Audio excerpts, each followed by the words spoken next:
Yay! Awesome. Welcome, All everyone. right. Good evening, good morning, good afternoon, wherever you are in this crazy, silly world. We are here with another Friday night live stream, and we have, some usual people here, like myself and Mikey. And like I said to you guys, we have a special guest, the Wuhan Laowai. So, before we jump into the topics and everything, let's hear it from him, and let him introduce himself to everyone. So go ahead, mate. Yeah, so hello guys, my name is Wuhan Laowai. I'm from the UK. I've been living in Wuhan now for nearly 8 years.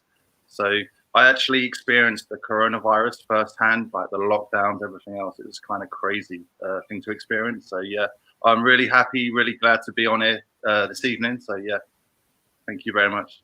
Awesome. Welcome. And there you go. We have our usual regular China Uncle Mikey on as well. So Mikey, for the ones that don't know you, can you introduce yourself again, please? Yeah, this is China Uncle Mikey, and I'm a China YouTuber, and just chill and have a good evening. That's it. Awesome. Good stuff. And as you know, guys, I'm Zack P, controversial YouTuber, drinking a Corona during the coronavirus as well. But yeah, today we are going to talk about education in China, and it's going to be an interesting one, because we're going to have Mikey and we're going to have Bill later on as well, who's running a little bit late actually, and obviously two British guys, talking about education, so we can compare things, how we experienced, the education system. I mean, some of us are still part of it right now as teachers.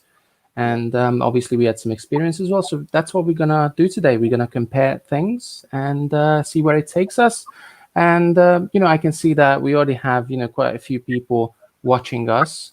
And I just want to say hi to everyone. So welcome, guys. I hope you're going to enjoy tonight's stream, and let's jump into it. Straight away. What are the biggest differences that we can say about the Chinese education and the British education, for example? Mikey, do you want to start with some positives about the Chinese education that they can think of the top of your head? Yeah, it's quite a long time ago. I left the school almost 20 years ago. Yeah, but I mean, for the Chinese schools, they are really focusing on memorizing and reciting the knowledge, especially when you are a kid at the very early ages. You need these kind of skills to um, maybe you cannot understand some of the knowledge, but you like just memorize it, like the how to call it, this 乘法口诀. It's the calculation Yeah, formula that you can memorize it. Then you don't have to use a calculator when you go out and to calculate stuff. So this is quite positive. Yeah. Awesome. Yeah. So let's hear a positive thing about the British education. Anything plays. Social stuff. Classroom stuff. Anything plays. So let's hear something about the UK. Yeah, I think like I left school quite a long time ago, like maybe more than 15 years ago. I would say like the classroom size is very small, like 20 to 25 kids. So the teacher can like spend more time. And from what I remember, like the kids, the teachers, like they have you work in like groups, like small groups, so you can like learn from each other, which is a good thing about the British like education. Yeah, and maybe like the tests, like the exams and the tests. So in primary school, we have like a testing system called SATs during like the primary school. So these kind of tests are for the schools to put you in like different sets. So if you get like A star or A, you're in like the top set. If you get like a B or a C, you're in the middle set, and then anything below a C, you're kind of in like the bottom set. Usually in the bottom set, you have like a support teacher, like a teaching assistant that helps like the kind of lower level students. So I would say that's kind of like a good thing about schools in the UK. They have like extra help, and like especially kids with like learning difficulties. There's a lot of like teaching assistants there to help out when needs be. So yeah. Yeah, absolutely. A positive thing for me is the social side. I feel like that in the UK I had more opportunities to socialize with people, to make friends, and all of these things, because by the end of the day, by the end of the school day, we usually had a lot more free time compared to Chinese students. And that was a positive for me, the social side of it, to make more friends, because you actually have more time for those things. While as in China, from my perspective, it looks like you have less time to socialize with people, and to actually make like long lasting friendships from school, Yeah. in my opinion. Yeah, I just remembered one more thing. Like for example, in the UK, like school starts at 9 a.m. and then finishes around 4:30. So the day's pretty like short compared to China. So yeah, that's another thing. Yeah, absolutely. And Yeah. And also there's not much. The parents don't give you so much pressure to study. So that's another good thing I'd say. Yeah, I think was it last week that we talked about this? It's not actually, in our opinions, it's not actually the parents that give you the pressure. It's more like the society and the school itself. But obviously there are very pushy parents as well, that they want to push their kids to be the best. And the one child policy kind of shaped this whole mindset somehow. Mikey, do you agree with this, or do you have a different opinion about pushing the kids to their limits?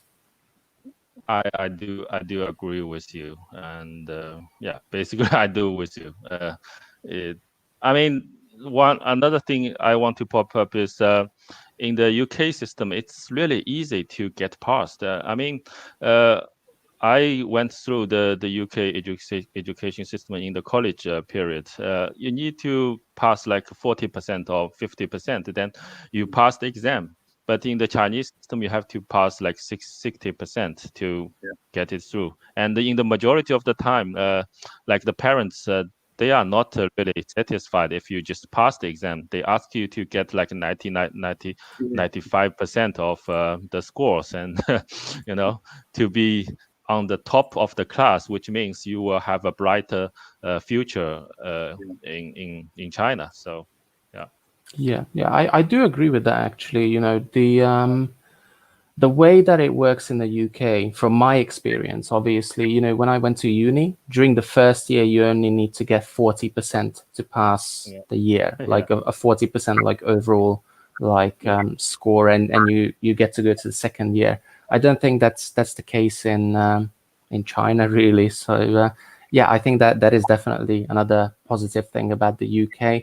But that also means there are more lazy people, and that's that can cause trouble, and a lot of misunderstanding as well. All right then. In the meantime, let's have a look throughout the audience. Glitter Unicorn Poop says hi. Hi. There you go. hello. So Anthony said Hello. a boat got lost at sea. I don't know if you guys heard about this. While we wait for Bill, and I don't really want to move too far ahead with today's topic. So let's cherry pick a little bit from the comments. So a boat got lost at sea, and they are referring to the ship that got lost with 6,000 or 7,000 cows on it, and it was supposed to come from Australia or New Zealand all the way to China, and it just disappeared because of the typhoon. So have you guys heard about this? Do you know anything about this? I didn't hear anything about that. That's the first time I heard. Mikey, anything? No, I haven't got time to read the news, but Nothing. yeah, Oh my God. All right, so I'm the only one, so I can tell you guys that that ship disappeared, and apparently all the crew members except one gone. They cannot be found. Nobody found them except one guy, and he told the story like what happened, and basically the waves were like very high, and the announcement said they need to put on a life vest, and they just jumped into the sea, and he just watched the boat like sink, and that's it. Nobody knows what happened to the rest of the crew, or what happened to the cows. I mean, presumably they're all dead. They all died. 6,000 cows or 7,000. That's a lot on a ship. So Crazy. Yeah, absolutely. Sorry to hear that. Yeah. It's, yeah, I mean, I don't know if you guys watched my live stream yesterday on the street, but we had the aftermath of the typhoon. The first typhoon that went through Jeju Island again. It's the second typhoon that went through Jeju in 2 weeks, basically.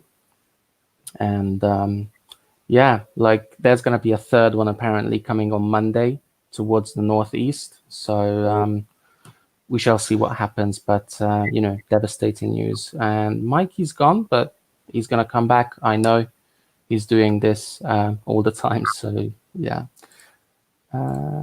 Bill said, I will join around 10:30. Awesome, Bill. Come back as soon as you can. Would be great. There you go. Let me swap you guys around. There you go. Jamaica Funk just logged in. How you doing, Jamaica Funk? Gene. Hello, Gene, hello. if you fancy, jumping onto the stream, drop me a message on WeChat, then I can pull you in while we wait for Bill. And if you have any interesting stories, about education in China or education in the US, because you're from New York, Queens, if you have anything interesting to add, drop me a message on WeChat, then I'll send you the link so you can jump onto the live stream, and we can give you a shout out as well. All right, let's go. As usual, no sensitive talk about China, guys. We are all lawful Chinese residents, Absolutely. So don't talk about Xi Jinping. Don't talk about Taiwan. Don't talk about Tibet. Don't talk about Xinjiang and all of these things, because we don't know what's happening there, and we don't want to get arrested.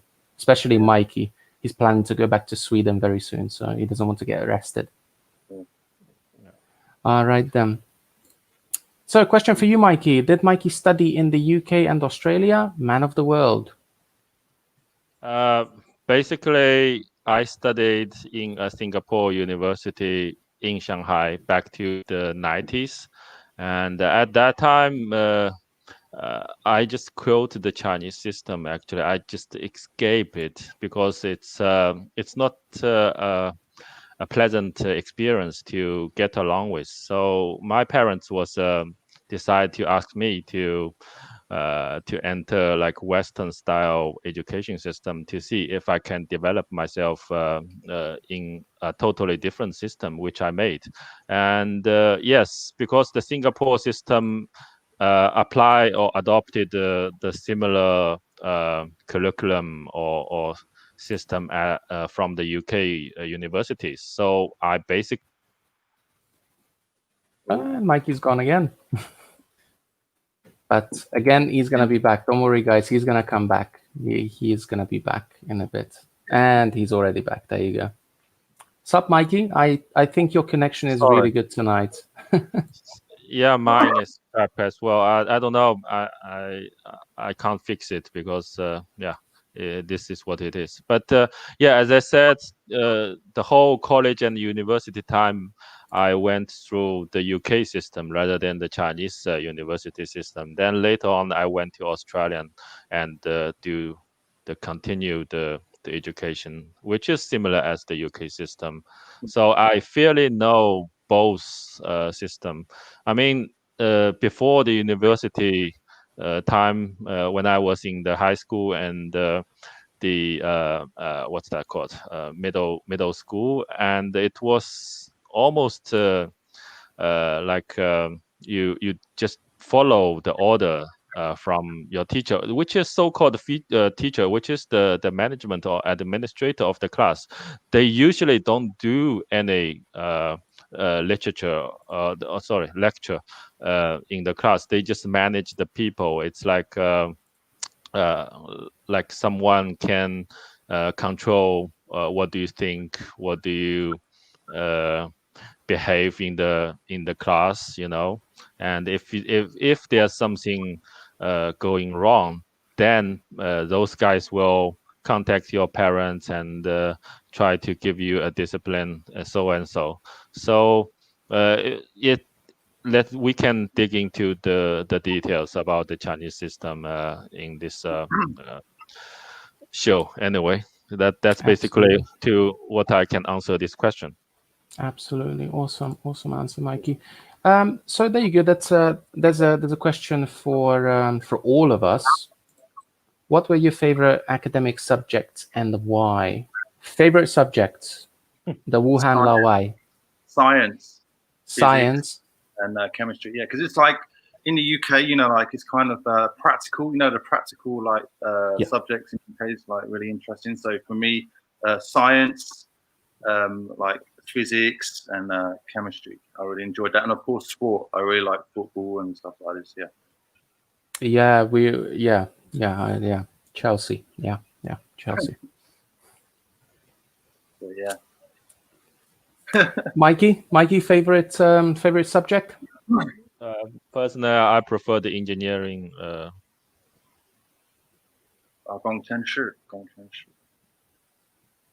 And I think Mikey's gone again. He's gone again. He's gone. That's all right. So, he's back. There you go. Did you guys heard what I said? I Something said about engineering. Engineering.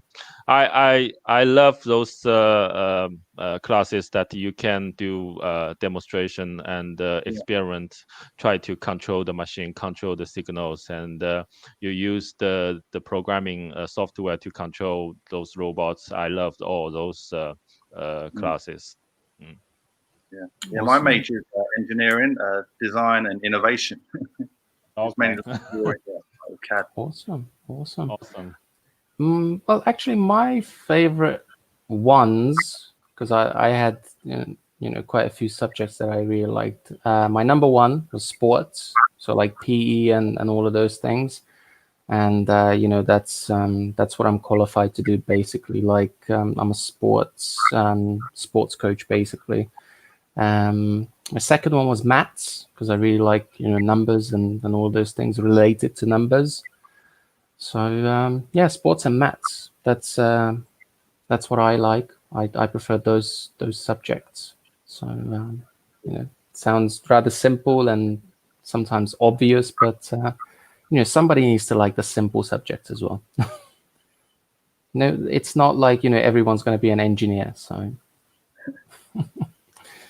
all right, then let's move on a little bit and move on to point number 2 that we have: cheating in an exam.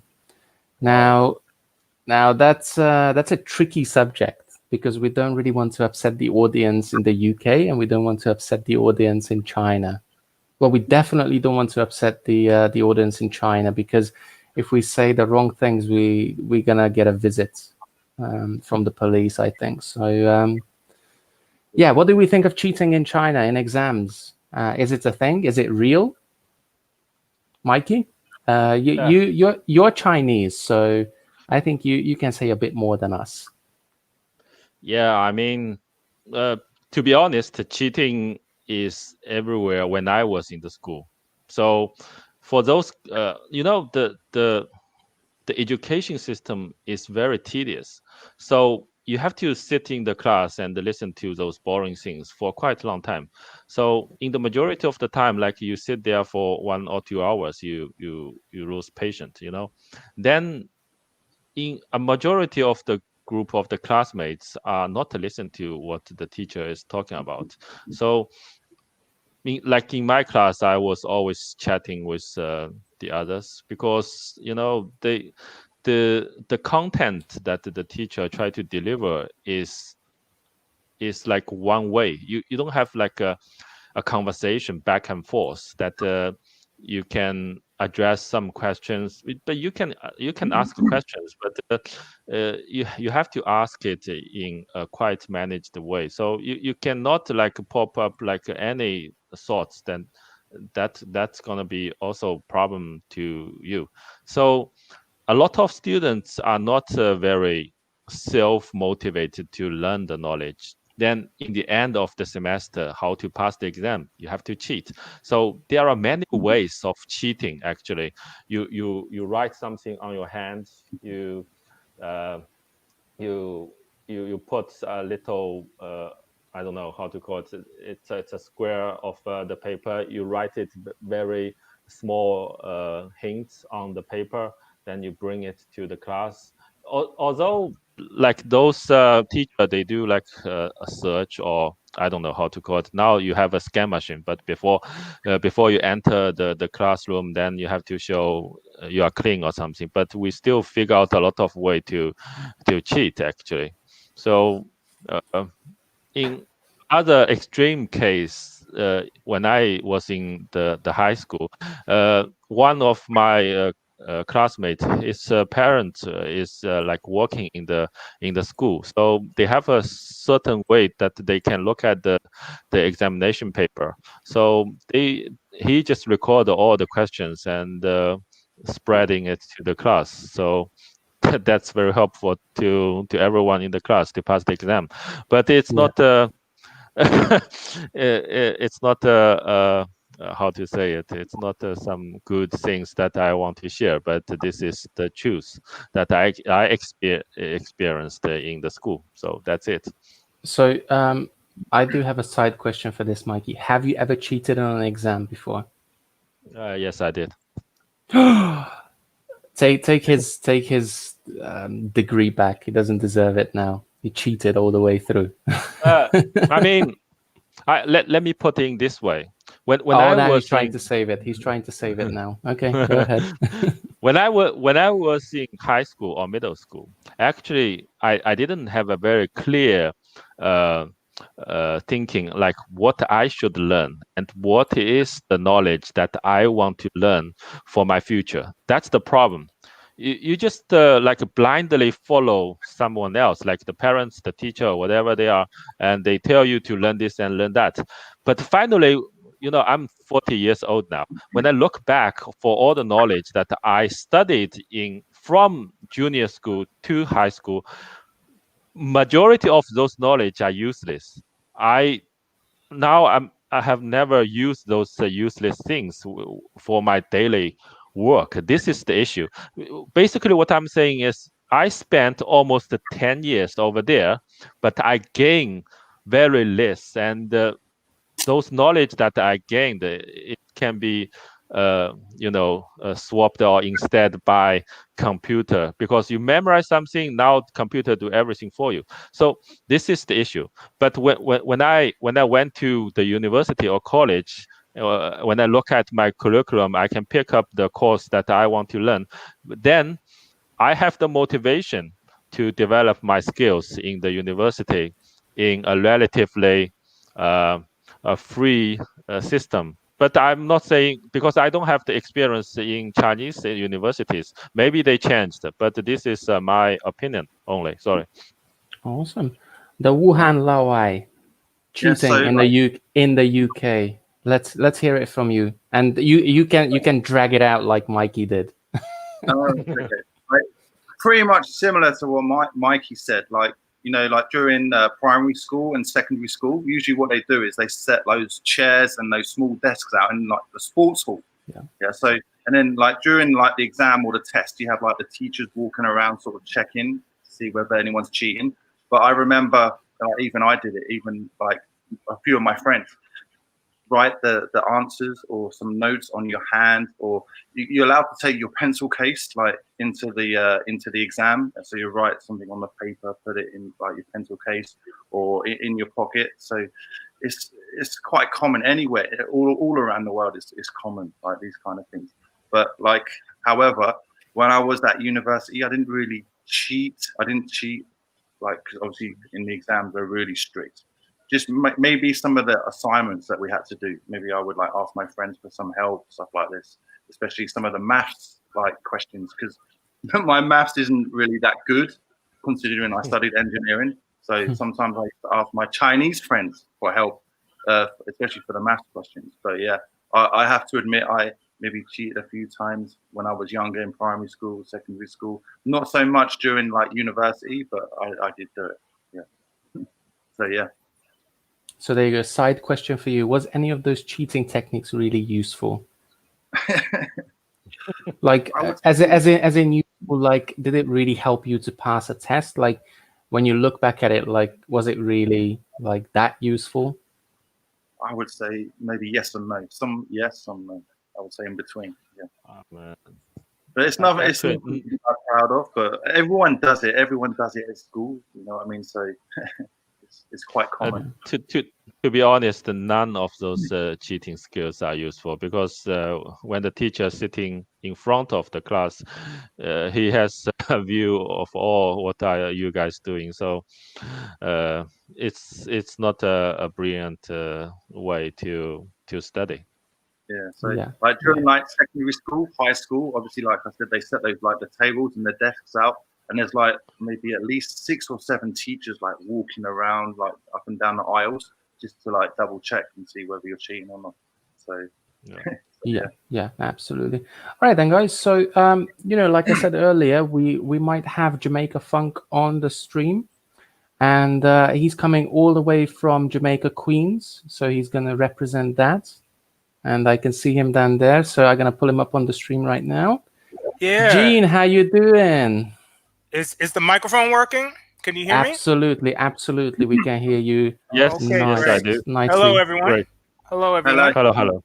Yeah, your sound to me, at least on this viewer, it sounds a little auto-tune. You know, it's got that robot kind of thing. But when I was listening on my other computer, you guys sounded fine.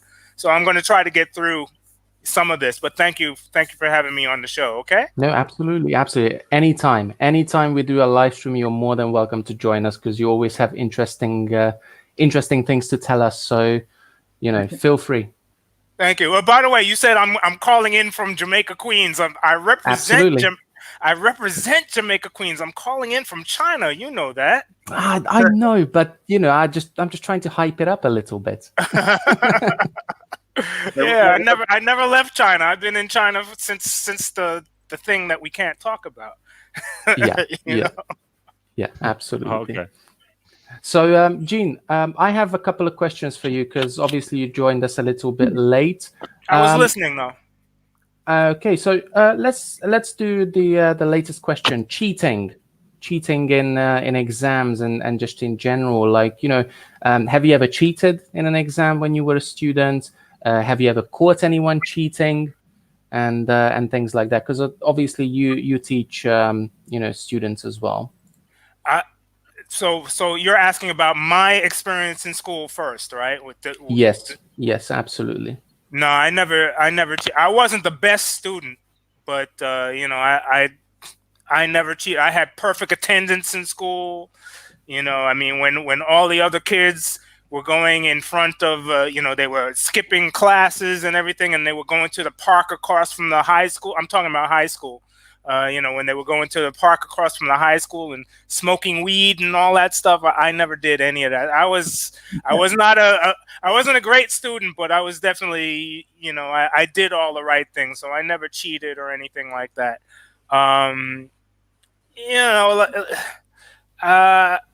Did I ever see anyone cheat? I don't recall that. And if I did, I wouldn't have. I'm not a squealer, so I wouldn't have done that. I mean, if you were caught squealing on a fellow student, you would probably get beat up in the park after class. So. But Absolutely. a couple of years ago, about 2 years ago, I had my high school reunion, and my graduating class. I'm not going to mention the year, but we went back to our high school, Jamaica High School. And although the building is pretty much the same, wow, so much has changed. They have metal detectors now going through, the front door. When you enter the school, you have to go through metal detectors, and, kids have knives and guns or whatever, so they have to leave them at the metal detector, and it's not safe. I mean, it was a safe environment when I went to school, but now it's a completely different thing. So but I did teach kids before I came to China, and I feel bad for some of these kids. They have a pretty dangerous experience going to school in New York. This is my experience teaching kids in New York. So, I've been to school. I've substituted at schools in the Bronx. Pretty rough. And I taught after school to some kids in Harlem, New York. And it's not easy. It's rough. It's a different experience from what I heard you guys talking about. Yeah, and that's what we are going for today, basically, different experiences. Four C's, yeah, 4Cs. I've seen your channel, right? Yeah, you're from the Bronx? I didn't know that. Okay, Yeah, 4C's, one family. There you go. Yeah, So we have loads of different people, with loads of different opinions and experiences, and like I said, that's what we are going for. We don't want to, silence anyone. We want to know all the experiences and then what's going on around the world. Mm-hmm. But yeah. Yeah, Zach, I want to add up something. Besides this, like inside classroom cheating of the examination, there's something else, like plagiarism, like how to do the research, how to cheat the research. I found many cases when I study overseas. Not only the Chinese overseas students, but also people from Saudi Arabia. They hire somebody else to do the assignment for them, and they pay for it, and in order to pass the final exam. And there's also like dedicating companies. They set up websites that hire people to do academic thesis for the university students to pass the research even. So this is the more severe issue that I saw when I was an overseas student in Australia. And those like rich Saudi guys, they don't really care how much money they should pay to those companies. They just want to pass the exam. And I think this is even more severe issue about cheating. That's academic level cheating. So yeah, that's another point. Yeah, absolutely. And I want to add a little bit as well, if you guys don't mind. Then we're gonna move on. Yeah, that is a thing. What Mikey said, and people approached me both in the UK and in China to do this kind of a job, and write papers for them, write assignments, and help them do research, and correct their papers, and all of these things. And it pays good money. It's really good money for some people, but the moral side of it is questionable. Like if people want to get good grades, they should study harder. They should do their own research, but they instead pay like $150 to get a paper done by someone else. And there was actually a scandal in the UK a few years ago, and a group of Chinese students got caught, and they got kicked out from the country because it turns out they couldn't even speak English. Like, they were university students in a British university, and they got kicked out because their papers were like 100% all the time. Like, they always had like top grades, and when they got called in, like, some of them couldn't even speak English properly, and they were like, well, I think it works for the coursework stuff, but it's not working for the academic research, because for research you need to talk to the supervisor back and forth to identify your problem, and especially give the idea why and how you drive the research. So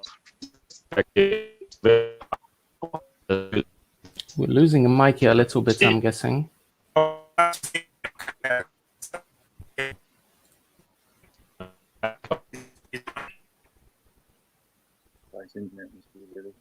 Yeah, like my wife has an old university friend that does this kind of job in China, in Beijing.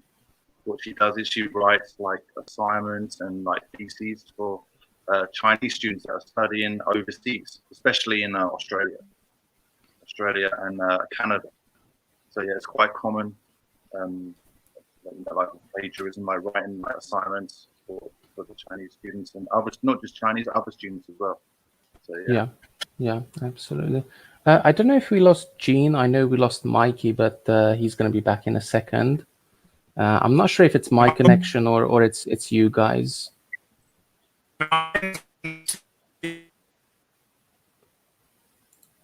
And we lost Gene as well, but he might come back. So I guess it's the two British guys left.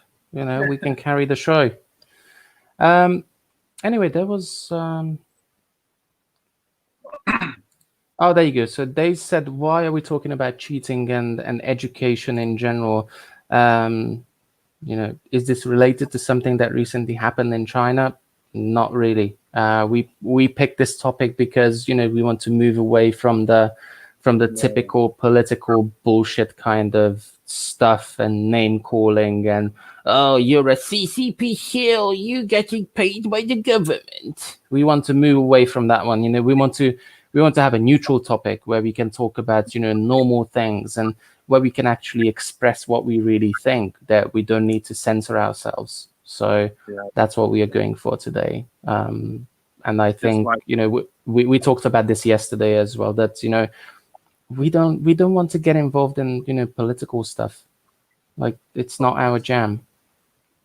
It's all right being like neutral, like, but anything kind of like political is kind of dangerous, especially if you're still in China. So yeah. Hey Mikey, welcome back.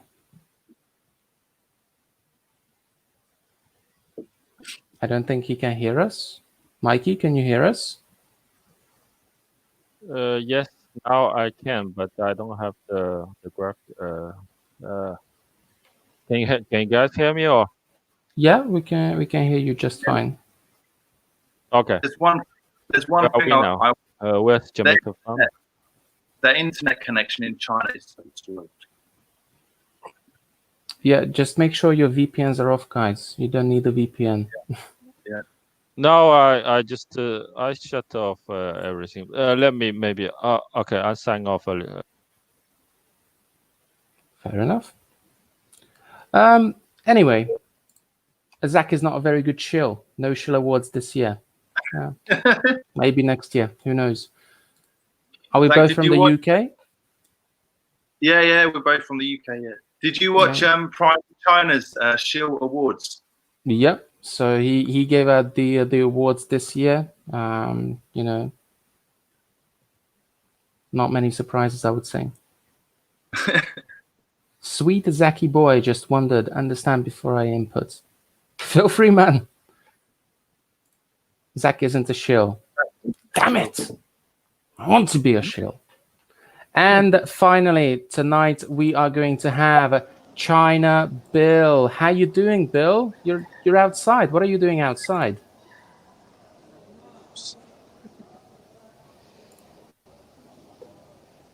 Bill's gone silent as well.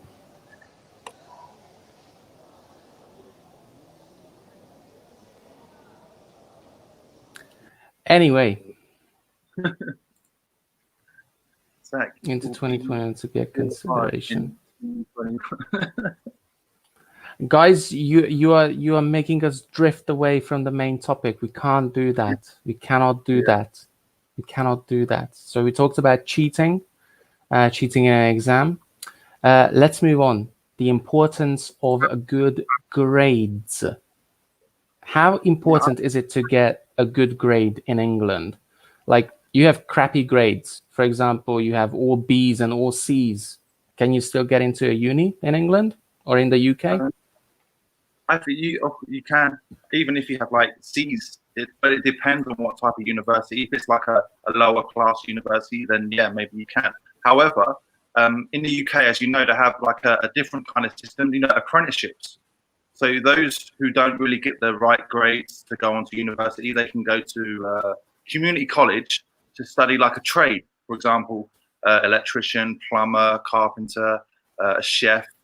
So it's quite good in that sense in the UK, because obviously the company that you work for, they send you like to college, community college, like one day a week, and then the other 4 days you work basically whilst you learn. So it's kind of like you getting like an NVQ, and then I think it's like 3 or 4 years. A lot of my friends, they did this in the UK. A lot of my friends are electricians, they're plumbers, carpenters, and to be honest with you, their salary is really high. 30, 40,000 a year, so it's quite good. Yeah.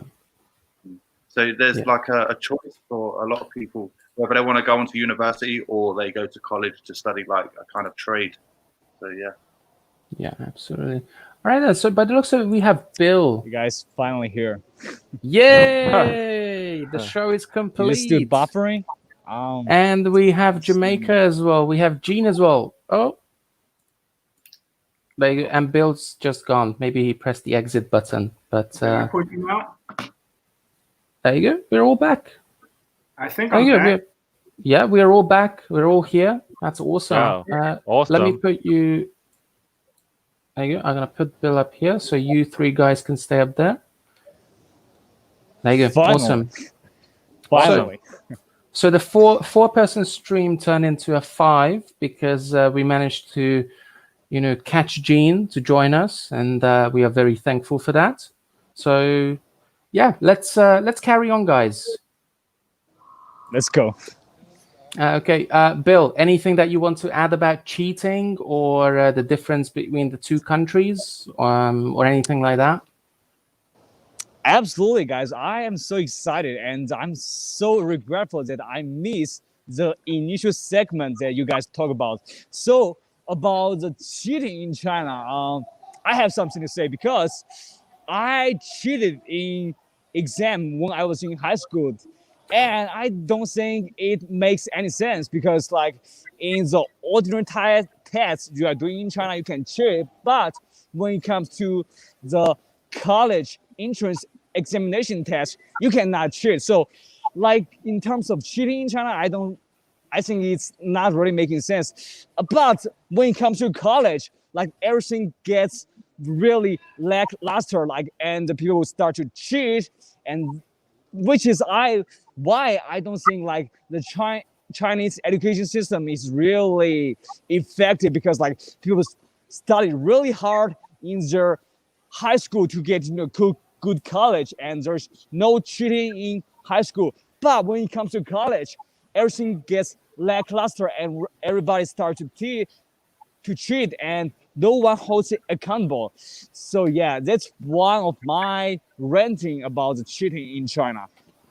Let's go. Awesome. All right. So next one, we talked about the importance of good grades. How important is it to get good grades initially? And with the Wuhan Laowai, we just discussed that it's sometimes it's not that important depending on what you want to do. What's the case with China, Mikey? Can you tell us, like, how important is it to get good grades? Is it always important to get good grades? To get a good grade is always the top things that you want to achieve for every student in the school, because our like education system that only select the top students and put them into those called like very famous universities that you have the opportunity to be a government officials, etc. and etc. So the parents will try their all the best. So as a kid, you don't have to worry anything else. Just to do your studies and get high grades. That's the only thing that you need to achieve in the school. In the other hand, it means your future, your occupation. Maybe you can be hired by those top enterprises in China once you get like Tsinghua or Beijing or Jiaotong University bachelor degrees. Yeah, my wife went to Beijing University. She studied there. Oh, great. Well, that is a top college in China, Beijing University. Yeah. Like the top 0.1% of the smartest Chinese students go to Beijing University. Yeah, my wife, she went, yeah. I think in the US it's the same thing, right, Jamaica Funk? I mean, if you are great from Yale, then which means you have more opportunity to be a politician or something, right? Are you familiar with this this case with these famous actors and actresses who have been paying off universities to get their kids into? I know that stuff. I know that stuff.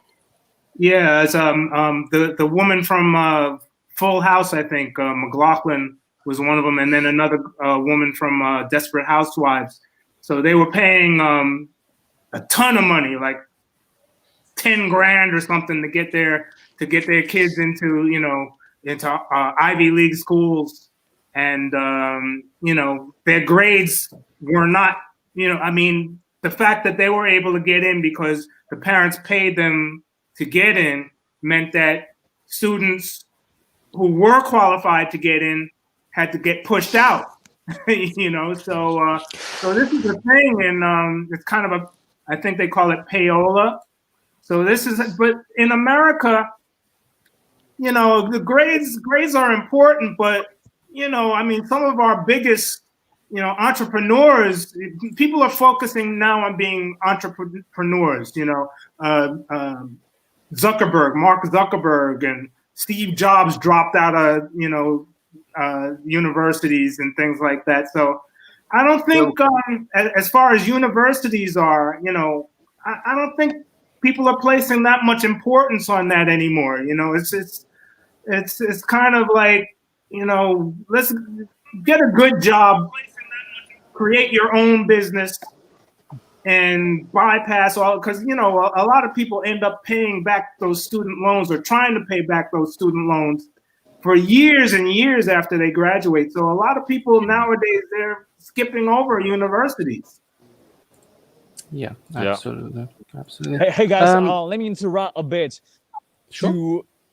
Do you guys have any audio problems? Because when I was hearing Jamaica speaking, I hear some buzzing in my end. Do you guys have that, or is that my own problem here? I think it's just you, Bill. Yeah, I can Okay, hear. gotcha, gotcha. Yeah.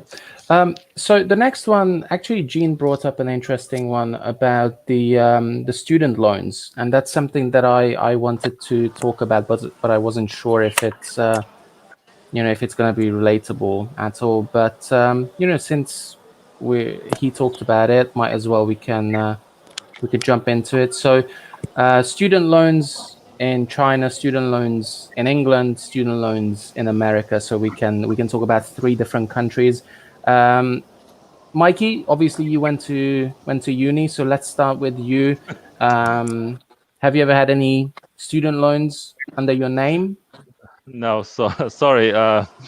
Maybe I'm not eligible to talk about the student loan, but I didn't take any loan. My parents pay all the tuition fee, etc. But I think it is a good thing, especially for those students that come from the poor family. They actually can have a kind of opportunity to go to the university. Then they later on they pay it back. In China, student loan isn't very popular actually. Yeah, because in the majority of the case, it's the parents that save money and aid the students to go to the university. I really hear like some of the case that they took a student loan. Even there's some kind of program in the bank that you can take, but it's not very popular. People are believed to get the loan from their relatives or something. Yeah. Yeah, my parents paid for my student loan too, but when I finished, they said you have to pay that back. so it took me about 6 years after I graduated, to pay it back. It was my money. Awesome. When I was at university, basically I got my tuition fee loan from the government, from the UK government. Around at the time it was around £9,000. So for 3 years, like £27,000. But however, we don't have to pay it back until we're working full time. So when you get a full time job, if you're earning over £21,000 per year, you have to pay back 9% of that amount. So yeah. Hey, guys, there's no audio. Bill, can you hear us, Bill? Are you still here? Yes. Yes, Awesome. I can hear. Yeah. Okay, cool. Yeah, just to add to the UK system, it's still around 9,000 per year for tuition, and obviously you can take other loans as well, and there's like grants and everything. So they help you out, but they expect that money back. Once you work in full time and you earn more than 21. Yeah. 21K. I think it's risen now. I think it's more than it was. But when I was at uni, when I left, it was 21,000. But I think they've changed it now. Yeah. It costs a UK student 100,000 a year for uni, doesn't it? That must be about China, I'm guessing. I remember my Chinese friends when he studied. It's even more expensive than that amount. Yeah, £19,000 per year. That's how much my Chinese friends paid. I think.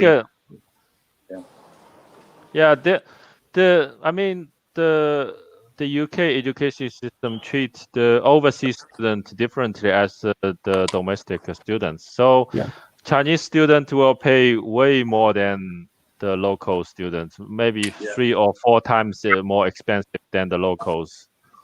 But those guys, those students have the money to come to UK are the rich Chinese. Actually, majority of them are from those government officials, military officials, and businessmen. Like so, all those rich family.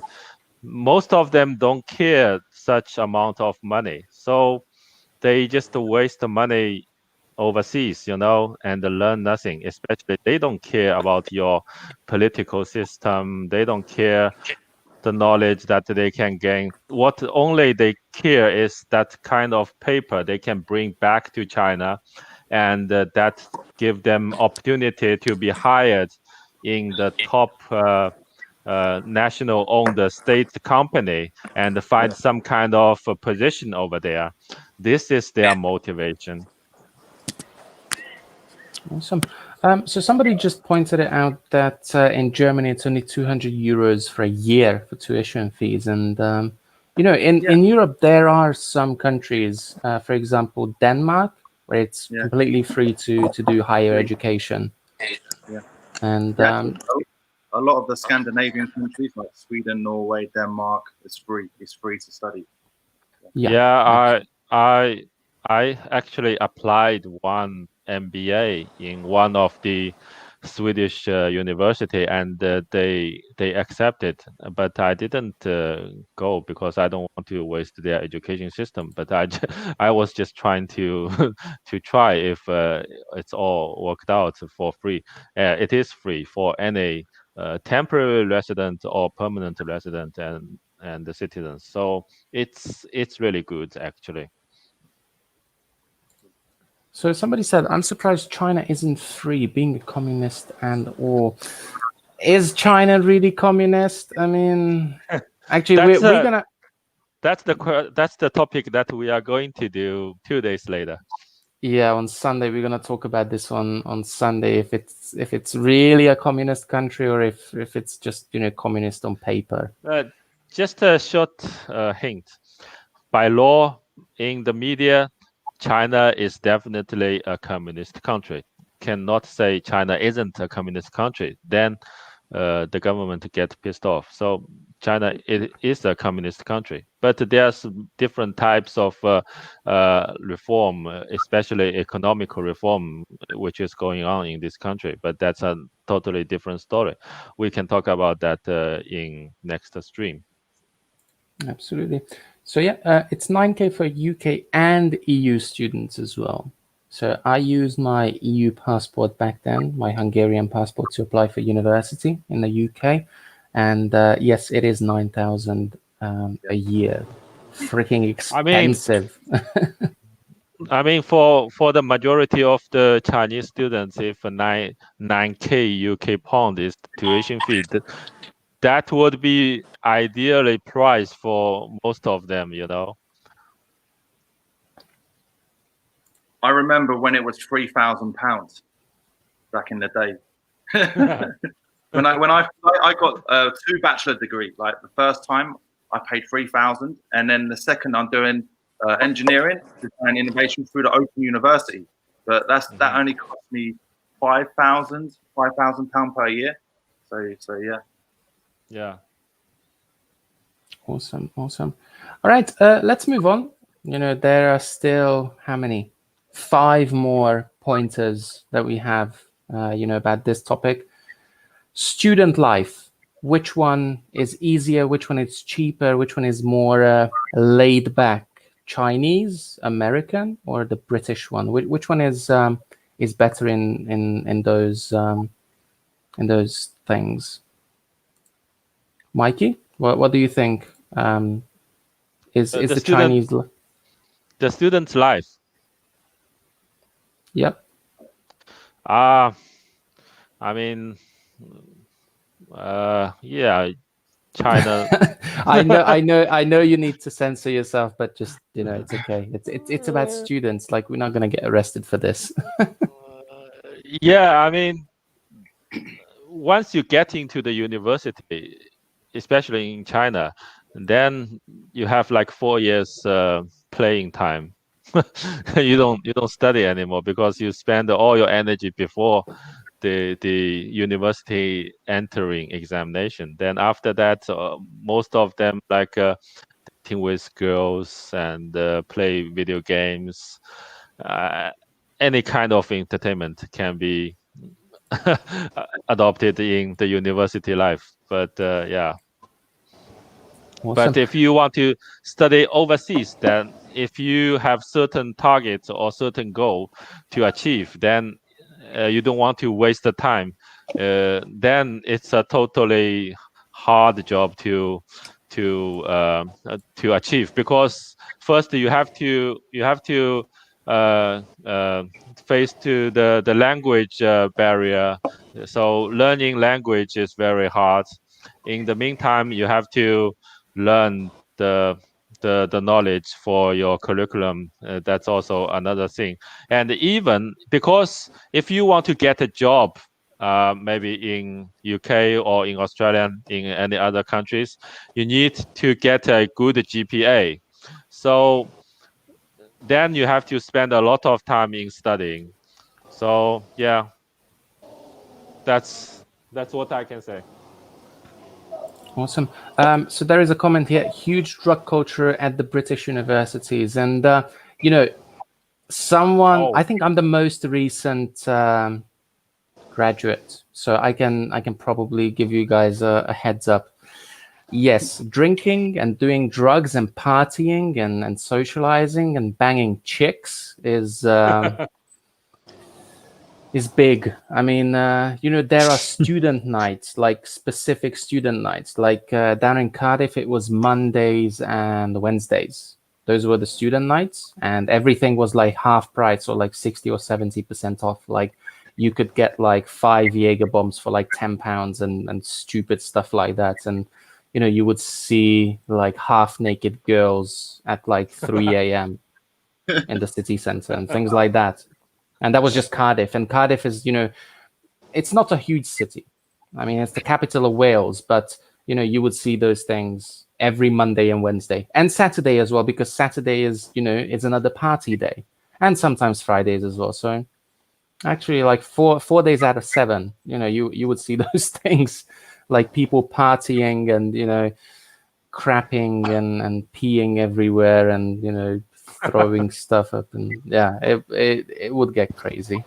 But yeah, socializing was like, it's easy to make friends and it's easy to find people to be friends with at universities, because it's so diverse. Like I think the British unis, they have a very like wide range of people, like from different countries. And because of that, it's a lot easier to socialize with other people from different countries, because everybody comes from a different place. So everybody wants to share their experience, and they want to learn about other people and their experiences as well. So people tend to open up a bit more, in my opinion. What does the Wuhan Laowai think about this? Student life was amazing during the UK. It was. Maybe the first year was just like party, get drunk, go out with friends and stuff like that. But yeah, that's pretty much all I can remember from my uni days was the student life. Yeah, pretty much like go out every day of the week, pretty much, and hangovers, stuff like that. So it's expensive.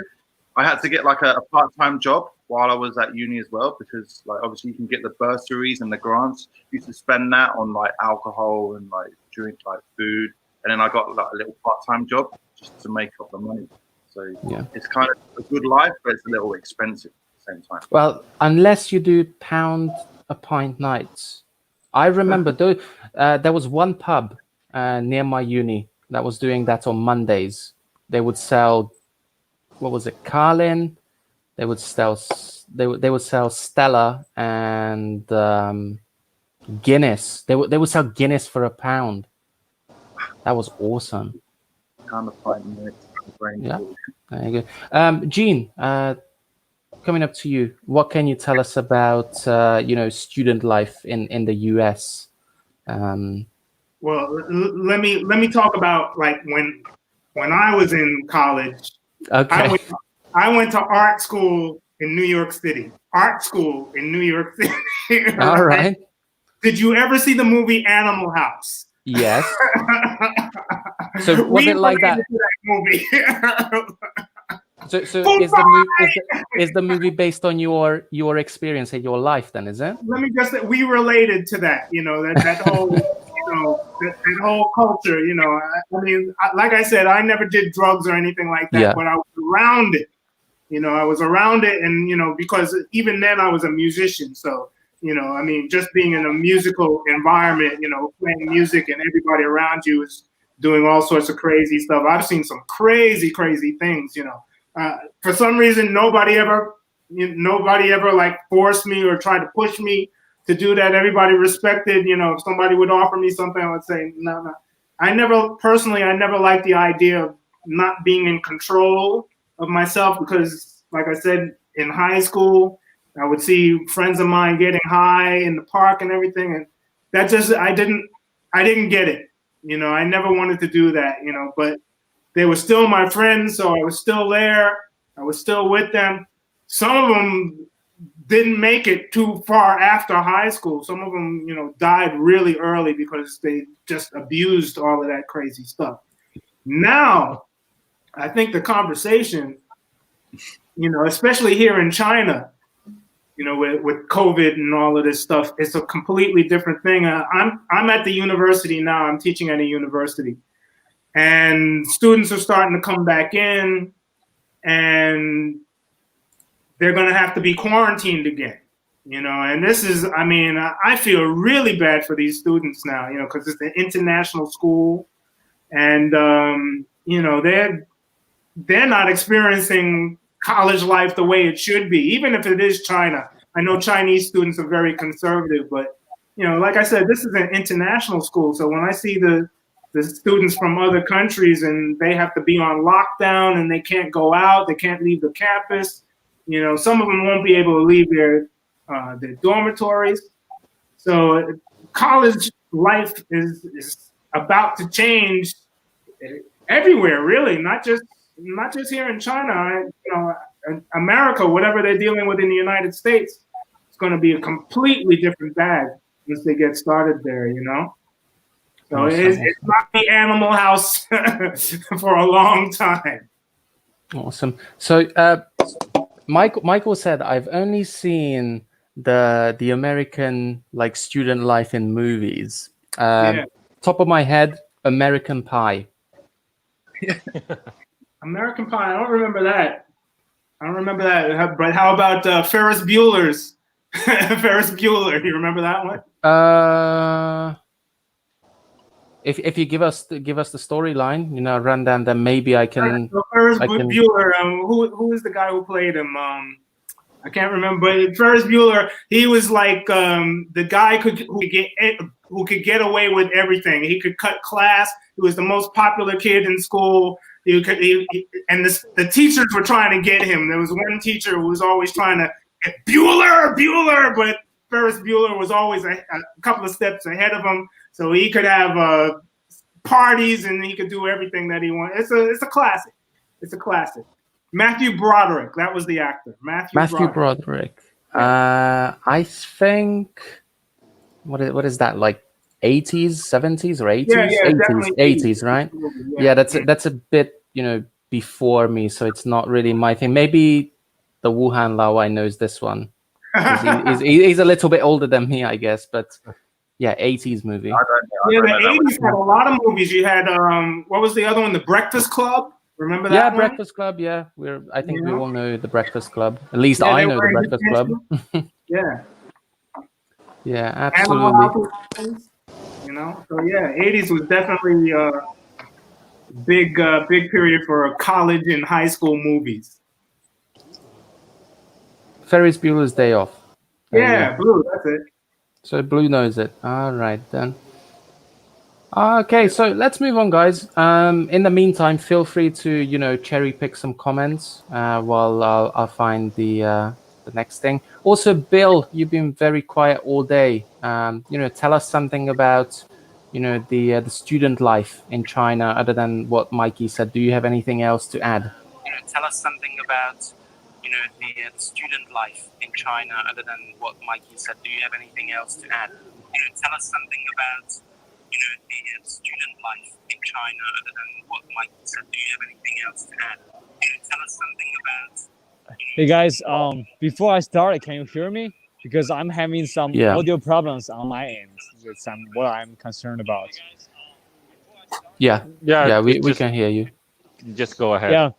Yes, I actually do have something that's really interesting to share because when I was in my middle school, I remember I was studying really hard, and my middle school teacher was a really amazing teacher. She teaches English, and I was wondering why do we study so hard? Like we go to school 7 a.m. in the morning and go back home 9 p.m. afternoon. And my English teacher, she told us, she said, like, actually our education system is different from the education system in the West.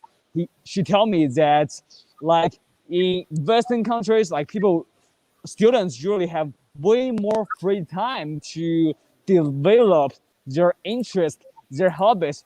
But in China, we focus on studying more. So like we have this stereotype that Chinese students are so good at testing, are so good at math. So actually, I think like in general, like the Chinese students' school life is quite boring.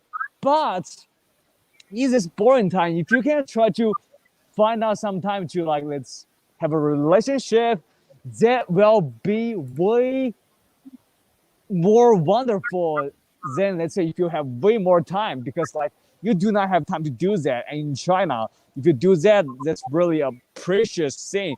And actually, like the schools, the teachers do not allow you to have a relationship when you are in school, because they think that will affect your studying, because like they prioritize the studying, the test. And this is something that I want to share. So it's an interesting point you brought up. That leads to a lot of issues after the school time.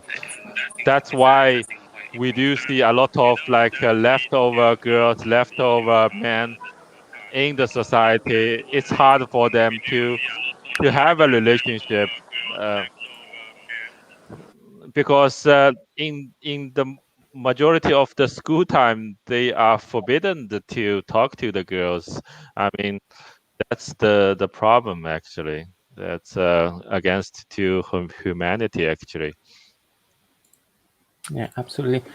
So Bill, when you are listening to your phone, I need to mute you, otherwise we get the echo in, like we can hear Yes, ourselves right. like going in loop. So yeah, sorry about that, pal. Maybe next time, maybe on. I got you. on I Skype. got my earbuds. I got the earbuds right now, so I don't think you have a problem. Yeah. Okay, awesome. Okay. All right. Yeah, great. All right, cool. So there was a question: what is the Wuhan Laowai? Or who is the Wuhan Laowai? What is the Wuhan Laowai? Why is it the Wuhan Laowai? For the people that don't know. With that name, like back in the day. So yeah, just sprung to mind. Wuhan foreigner. So, Awesome. Yeah. And there was another one. Let me find this one. There you go. Great to hear an actual Chinese opinion. Yeah. Like I said earlier, we're trying to get on as many people as we can with different opinions, from different countries, from different areas. We have Mikey from Shanghai. We have the Wuhan Laowai from, well, guess where? Wuhan.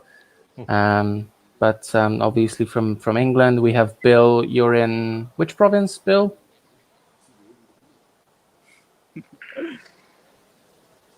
Oh, we can't say which province Bill is in. But yeah, I think Sichuan. There you go. Yeah. We have Jean representing Jamaica Queens, obviously.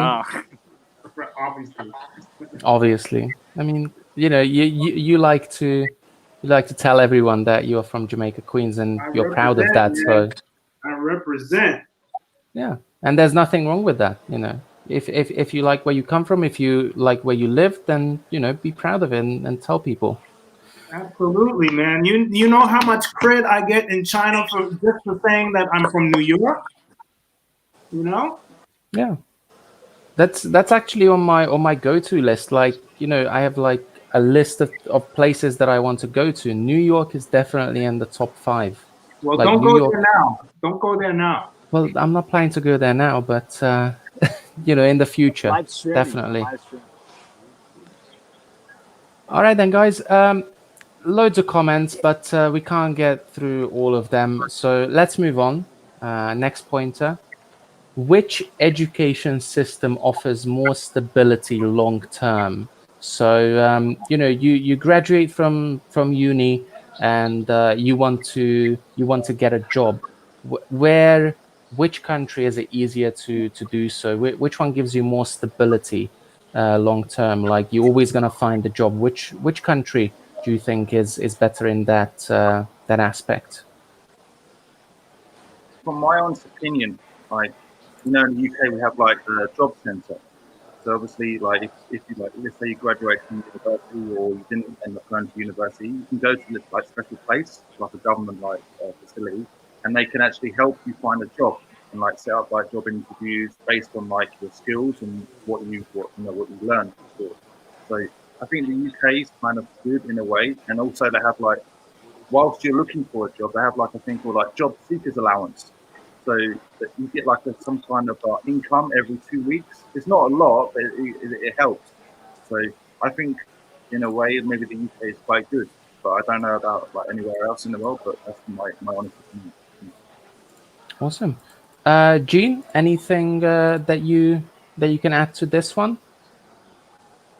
You know, I tell a lot of my old students back home in New York,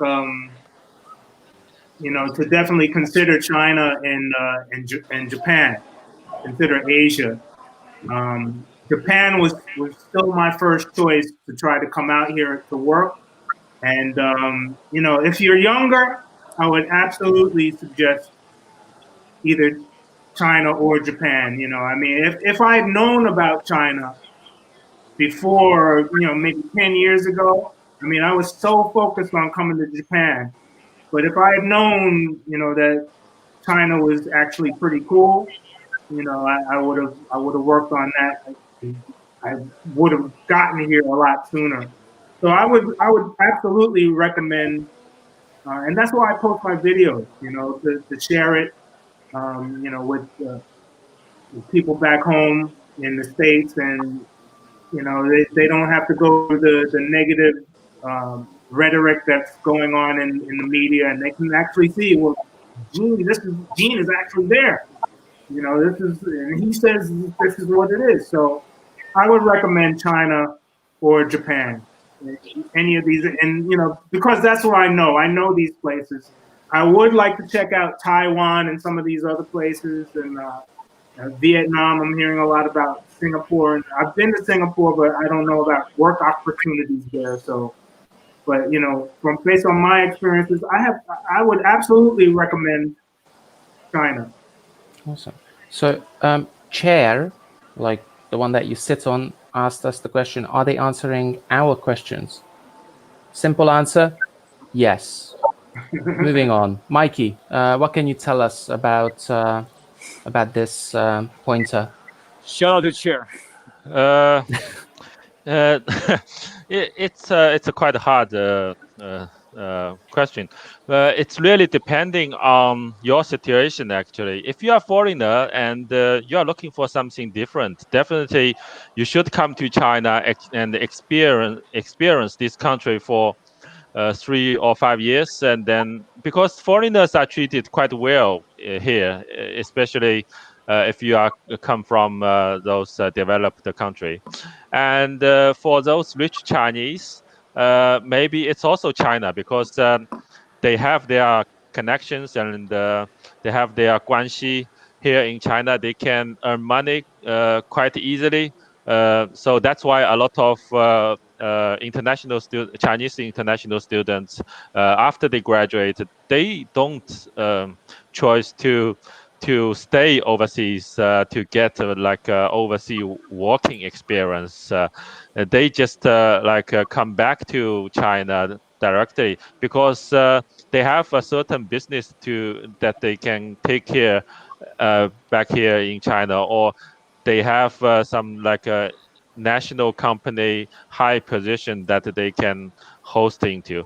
But for ordinary Chinese, I think if if if you are from like a middle class family, then definitely you have to go to the US or go to Europe to gain your working experience, especially the experience that you can work with people from different backgrounds, and as well as to improve your language skills, and to understand the Western culture even, and travel all around the world to gain more experience. So my answer isn't very clear, but it's really depending on different people, you know. So that's it. Absolutely. All right. So, I don't want to drag this stream out for too long, unless Bill has something to add to this pointer. Bill, anything to add to this one?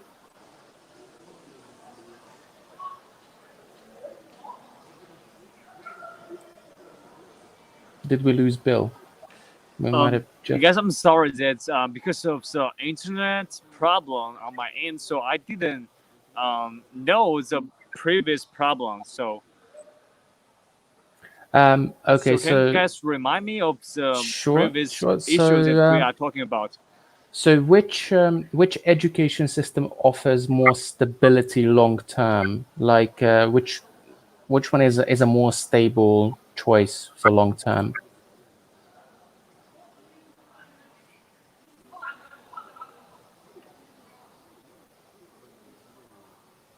Oh, I got you, Zack. I think that's a really good question, but I think it's hard for people to answer. Because, like in China, you can only experience the experience in China. So yeah, but personally, I think like if you go through the education system in China and you became a good student and you graduated from good college, I definitely think that can give you a lot of stability, because like when you graduate from good college in China, you can go to those national corporations, or you can become a government official, which can give you the utmost stability in China. But in the US or other Western nations, I don't know if that's the same. That's my input. So yeah. Awesome. I am confused about this, and I want to, steer away from the main topic for a second. Jack Black. Now, I'm not sure what's going on with him, but apparently there are two Jack Blacks lurking around the channels, and one is trolling and the other one is a serious one. So I don't know what's happening. I banned someone from my channel called Jack Black. I don't know if it's the real one or the fake one, but that's what happened. So yeah. Anyway, let's move on to the next one, and this is also a very interesting question. So if you have kids, or if you already have kids, which system do you prefer, and why? Which system do you want your kid to get into, and why? I can go first if you want. Of course, please do. Yeah. So if I got a kid, definitely I would not let my kids go through the Chinese education system once again, because the system, I can't say it's totally broken, but it's not really inspiring, and it's not very helpful for the kids to the early stage, like inspire a lot of I got some echoing in the sound, which is annoying. But yeah, so I prefer to send my kids to the Swedish education system for sure. If I would have kids in the future, because I don't want the children get brainwashed, and I don't want to my kids stay in the school and be taught about communism, Marxism, and all of those craps. So this is my opinion. Awesome. So And who would like to go next to give maybe their I- opinion on? Sure. So I haven't got any kids yet. However, if I was to have like a son or daughter, I would probably send them to like the kindergarten and maybe the primary school in China. The reason why is because the discipline in those schools, I think, is quite good. The Chinese teachers, they teach them like right from wrong and all this kind of stuff. And then when the kid is about 11, I would send them to the secondary school in the UK to do like obviously their GCSEs and their A levels. So I would do a bit of both, like for the kindergarten and the primary school in China, and then I would send them to secondary school in the UK. Awesome. Bill, what about you? If you're gonna have kids in the future, where do you want to send them? Chinese system, British system, American system. The choice is endless.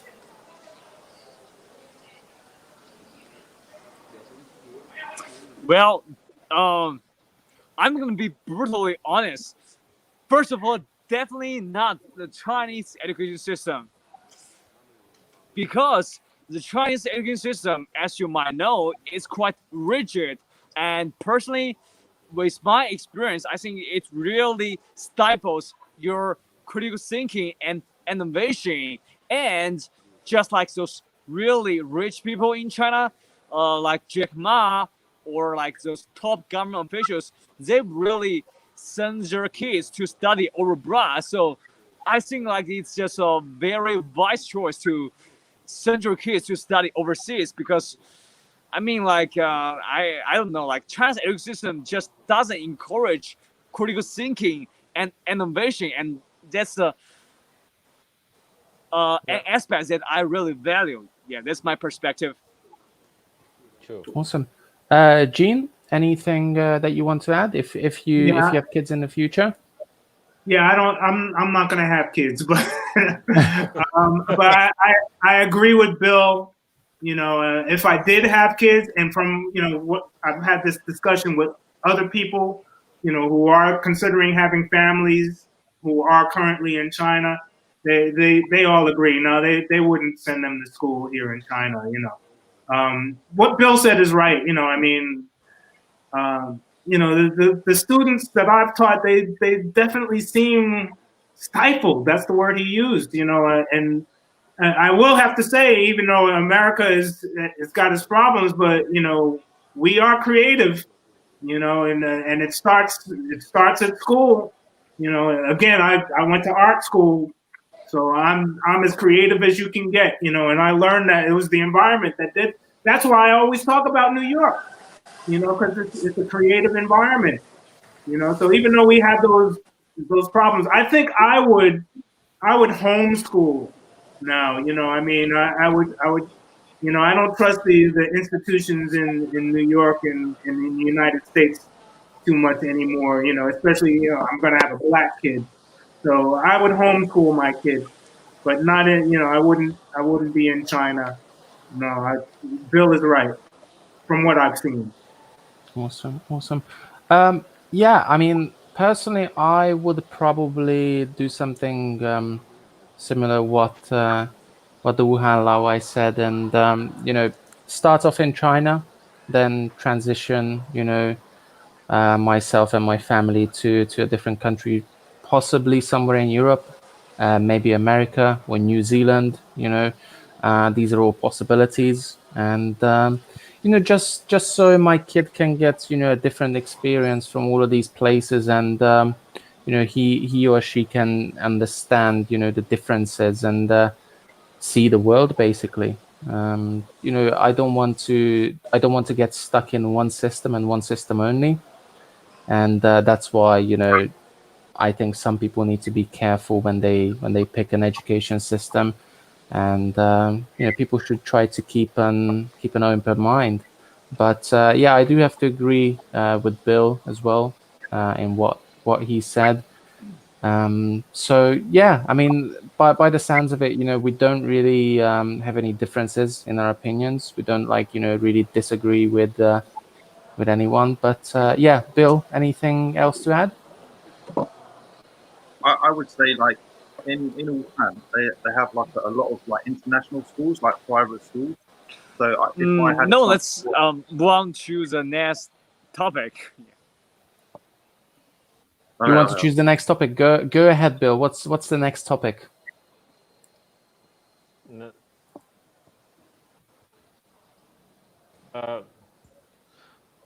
Wuhan Laowai was going I to don't know, say bro. something.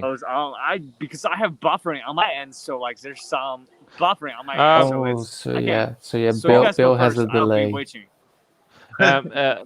but anyway, I want to add something up. The Chinese school system is constantly teach the students how to obey the instructions. So if anyone is very active to have different thoughts about opinions or to against what the teacher says, and that guy or that student will be suppressed by the education system. So the people who get along with the system is aimed to learn how to obey the instruction from a managed or a supervisor in the class, which can apply to the future. When you go to the enterprise or companies, you do have a manager that can control all the guys in the company, and for everyone who gets through this path, and more or less you aware or not, you are shaped to a certain characteristics that you do not have the power to struggle or to against to the authority. So this is the final aim of the education system of trying to implant to your brain. So that's what I'm going to say. So we are reaching the hour and 45-minute mark. So let's jump into the last one, which might be a very short discussion, or we might drag it out for another like 30 minutes. But where should each system improve? I mean, this can be like a very, very long discussion. So let's start with Jean. Do you want to start on this one? Where should each system improve? What do you mean? So when you say The education part. So, for example, in the UK, the tuition fees are very high, and people are not very happy about it. In America, as far as I know, student loans are kind of ruining the future for many people. In China, it's a fierce competition. So there are many negatives, and how can they improve these things? first of all, a good education in America needs to be more affordable, for everybody. Not everybody has access to good education, and I mean, it's again in the Black community, it's severely lacking. So this is the cause with a lot of problems. This is, I mean, I don't want to get into the whole systematic issues of problems that America has, but a lot of it is because of in my opinion, of the breakdown of the education system. So I just think it needs to be more affordable, and it's too expensive, for a lot of people who deserve to have a decent education.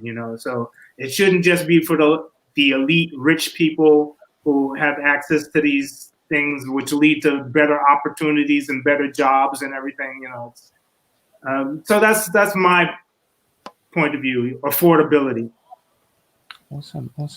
Mikey, what do you think? Where should the system improve? Where should they make a change? I do agree. Jamaica Funk said the affordability is quite important. Otherwise, too many people has less opportunity to learn the knowledge. But what I want to say is, what was the idea pop up in mind? It's maybe you guys go first. I lost mine. I was trying to say something, I forgot. Sure. Bill, do you want to add anything to this one?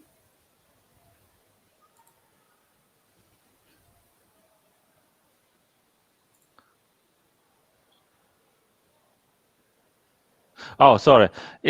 I mean, it's not we cannot actually really drive the improvement of the education system. Actually, I want to say, as an individual, if you want to change your life, then do a self-driven study by collecting useful information by yourself and dig into, because so far who is doing that? So far in on the internet, you got a lot of like misleaded information, even about like in China, it's misleaded our history, a lot of things. We need to observe and digging into the evidence and do a self-driven learning to finding the truth, and that's the thing that I think every individual can do. But for the improvement of the education system, maybe we can pop up some idea. But in China, it's really hard to change it, actually, unless you are the man who has the power. So that's it. Awesome. Anything else to add, Mr. Wuhan Laowai? I have to say, like, primary school and secondary school, discipline. Like the students, they tell like the teachers like to fuck off and all this kind of stuff, especially in the UK, from what I remember at school. So I think that discipline is really important, especially in primary school and secondary school in the UK. And then also I have to agree with you and Jamaica Funk about the tuition fees for university is crazy expensive. I think it's ridiculous, to tell you the truth. So yeah. Yeah, absolutely. And I have to say the same thing, that tuition fees are very high indeed, and that needs to change. Discipline as well. That's one thing. I think the standard of the actual like education is pretty good in the UK.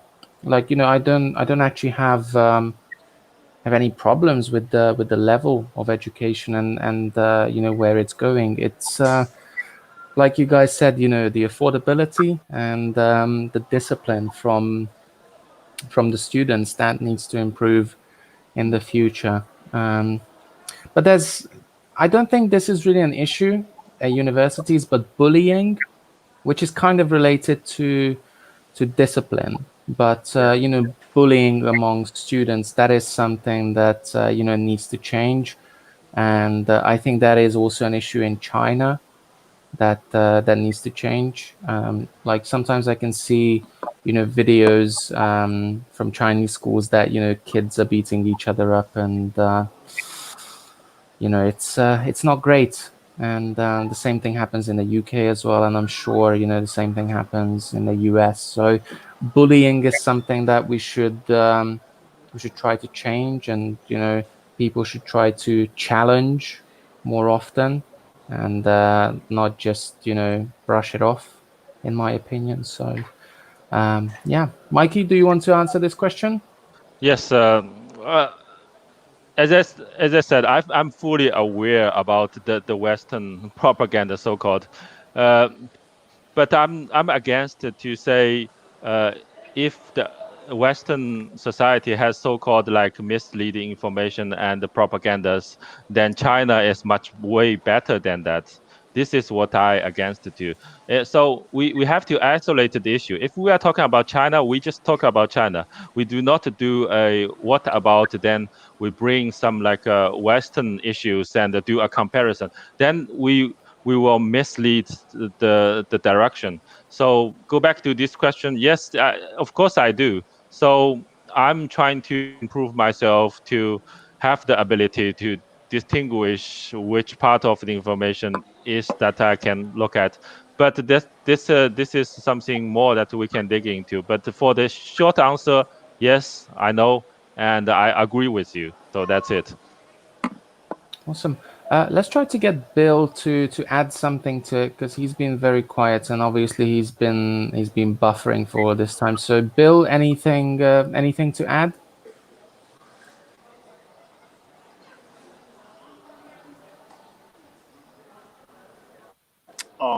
Absolutely, but still, I'm embarrassed to say, what is the question because of the buffering? I don't get that. So where should each system or your own system should improve, as in education system? Like what should improve? Like the level of the education, the standard, the affordability, discipline, or try to challenge bullying more. Or, I see. these things.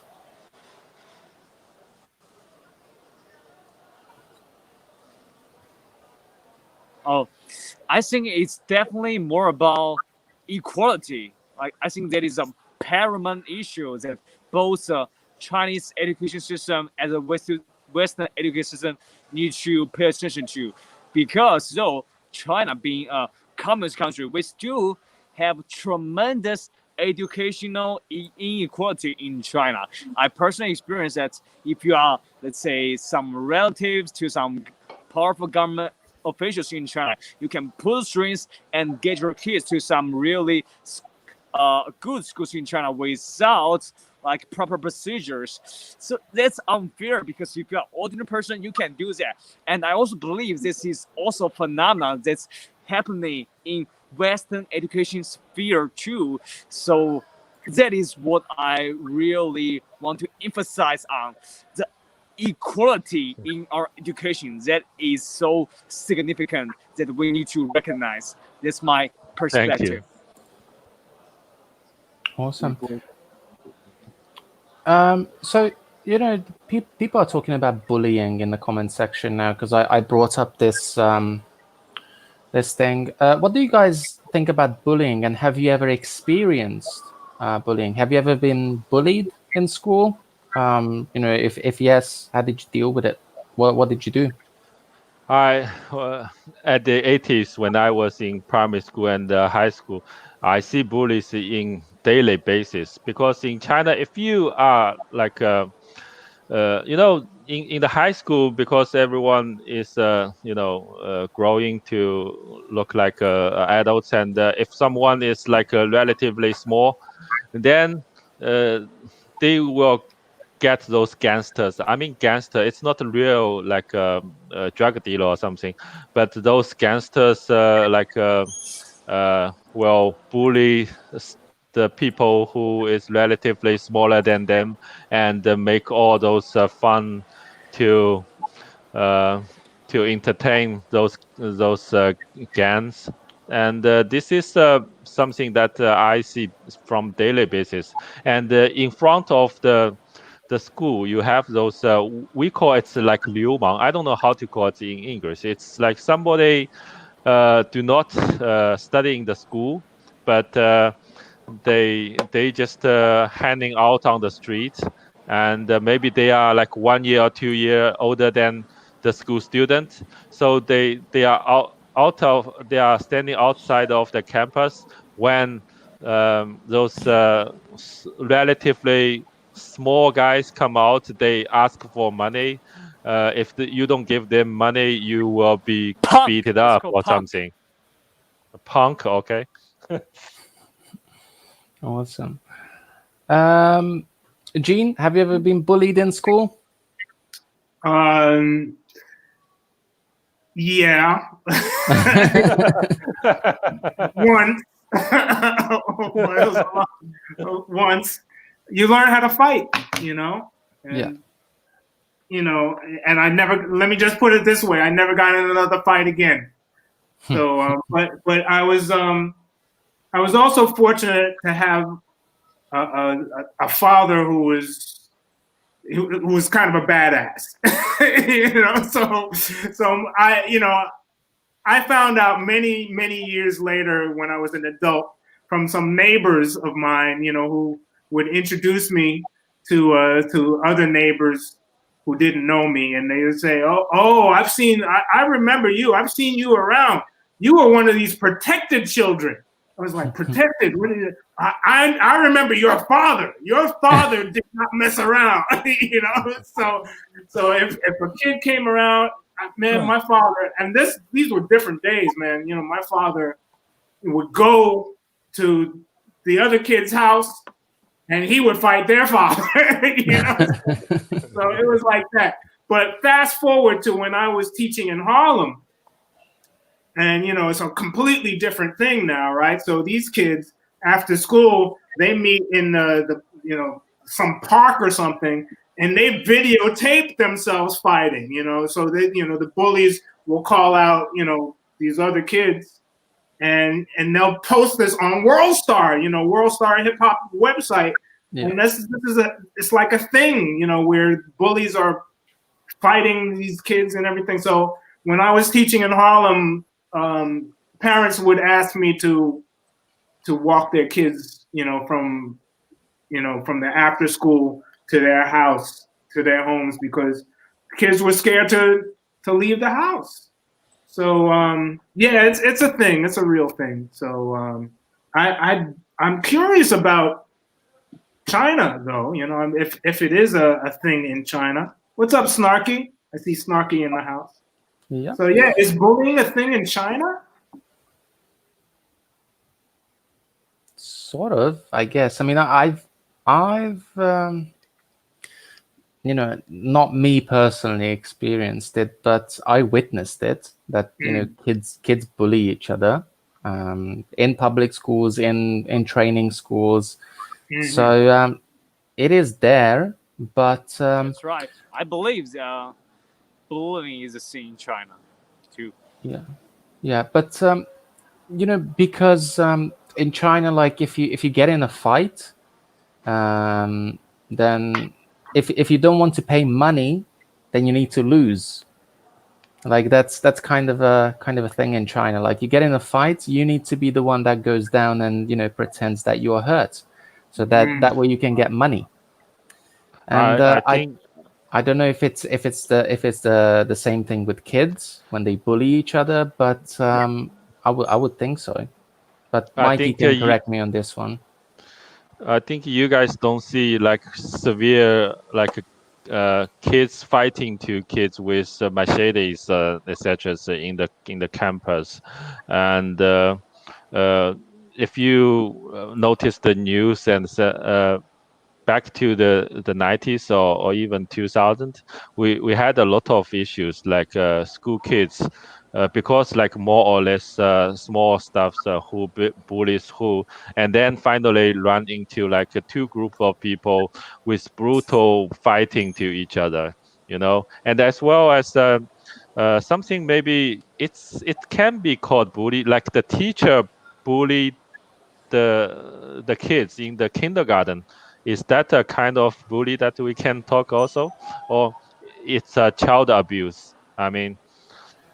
So you did a video a couple of weeks ago, or a couple of months ago, actually, Yeah. about a little girl that jumped off Yeah. the school building. Do you want to tell us that story? Because I think that is a good example. I mean, it's a terrible story, like, you know, with a terrible outcome, but it is a good example that fits this this topic that we are talking about right now, I think.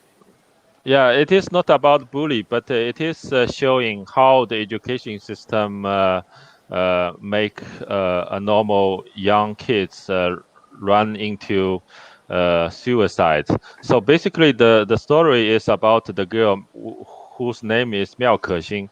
This little girl, she is a little bit like thinking in a different way. So she always writing essays, and but in the school, you have a teacher like to guide you to write the essay in a certain way or path. So she written the essay in a different way, and which is against to the main ideology actually.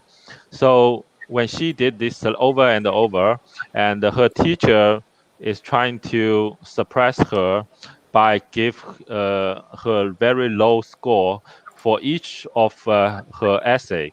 So when the time going, like I think it goes for a while, then the kids cannot handle such kind of suppressing, and she was really upset about the school and about herself, maybe even. Then the last time when the teacher read her essay openly in the class, and she felt ashamed or something, then she just run out of the class and jump off from fourth floor and killed herself. So this is a very sad story. I have a video posted on my channel. So if anyone is interested in that story, just come to my channel and check it out. Sure, absolutely. Awesome. Yeah, let me just do a little bit of a plug for all of you guys. Anyone that is watching it right now, press that like button, share the live stream as well, leave a comment, subscribe to all of us. You can find the links in the descriptions. Make sure that you do all of that because it helps us out, tremendously. And we're all small YouTubers, we are just doing whatever we can to put some information out there for you guys. I think No. Laowai haven't. Yes, I was just about to jump onto him. Yeah. I haven't really experienced any bullying in the UK. However, I have witnessed it in China whilst I've been like teaching, especially in the training centers. For example, when you're teaching them like English, like the kids will laugh at the other kid if they can't like pronounce the words or stuff like this. So I've witnessed it quite often, quite a lot. Yeah, since I've been in China. So yeah, bullying is kind of it's serious. It's a serious like issue, not just in China, all around the world. So yeah.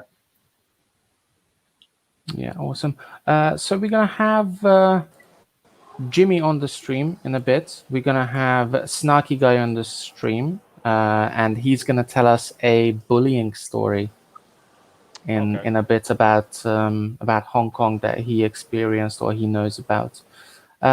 So Gene, you got asked the question if teachers can carry guns in the US, and you said no. Is there any particular reason why teachers can't carry guns? Is it like you don't touch a kid in the US?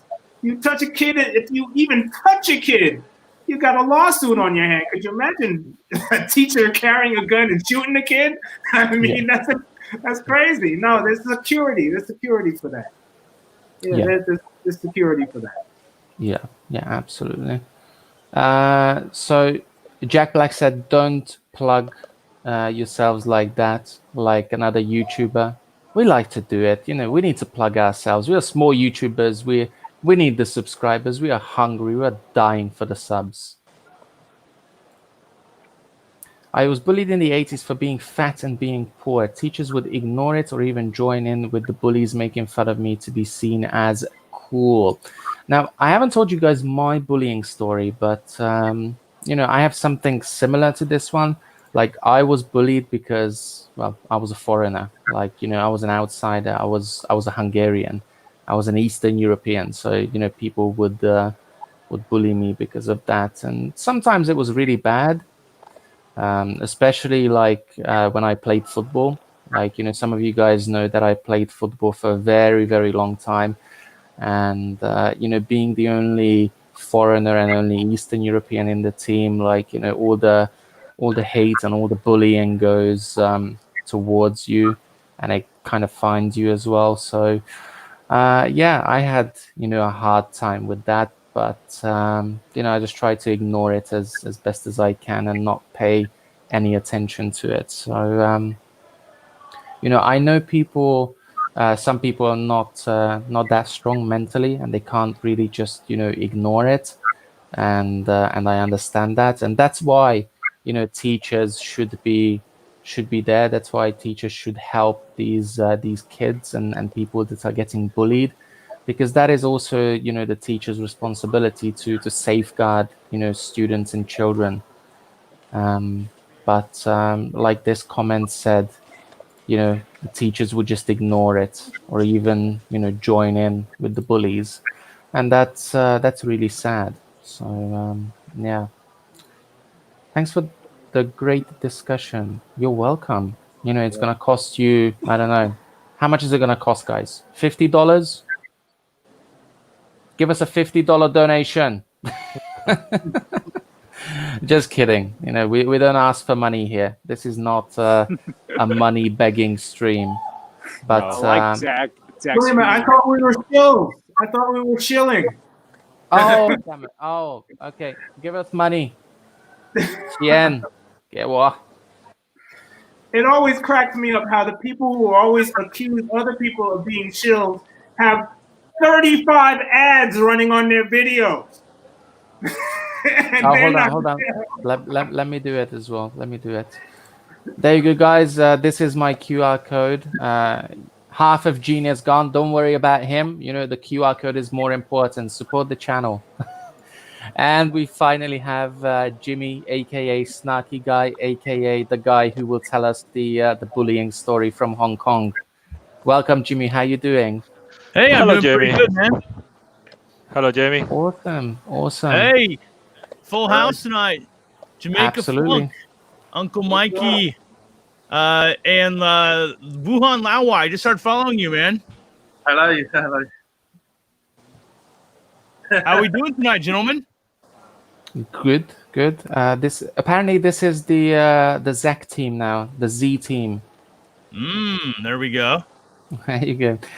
So, Snarky, you said you have a bullying story from Hong Kong, and I think the viewers are eager to hear that story. I'm very excited to hear it as well, because I know your stories are great. So I'm looking forward to it. Well, the truth is, I was not a very good bully. Is it a true story? It is a true story, man. True story. That's a problem with all my stories. Is I tell them all, and then I have no more stories because I'm too arrogant to lie. But yeah, the truth is, being a bully in Hong Kong, I was not a very good bully in Hong Kong. Oh, I thought that's gonna be like a Am I on? Can you still hear me? Yeah, we can hear you just fine. Just go ahead. Well, so I lived in the New Territories in HongOng, which, for those of you familiar with Hong Kong, is right on the border with Shenzhen. And in the early 90s, I used to have to walk about 30 minutes to get on the metro in Hong Kong. And I used to take a shortcut through a little village called Dai Tao Lang to get to the metro. And the sidewalk cut through some rice paddies. I kid you not, the sidewalk was this wide, just wide enough to ride a bicycle if you're very skilled.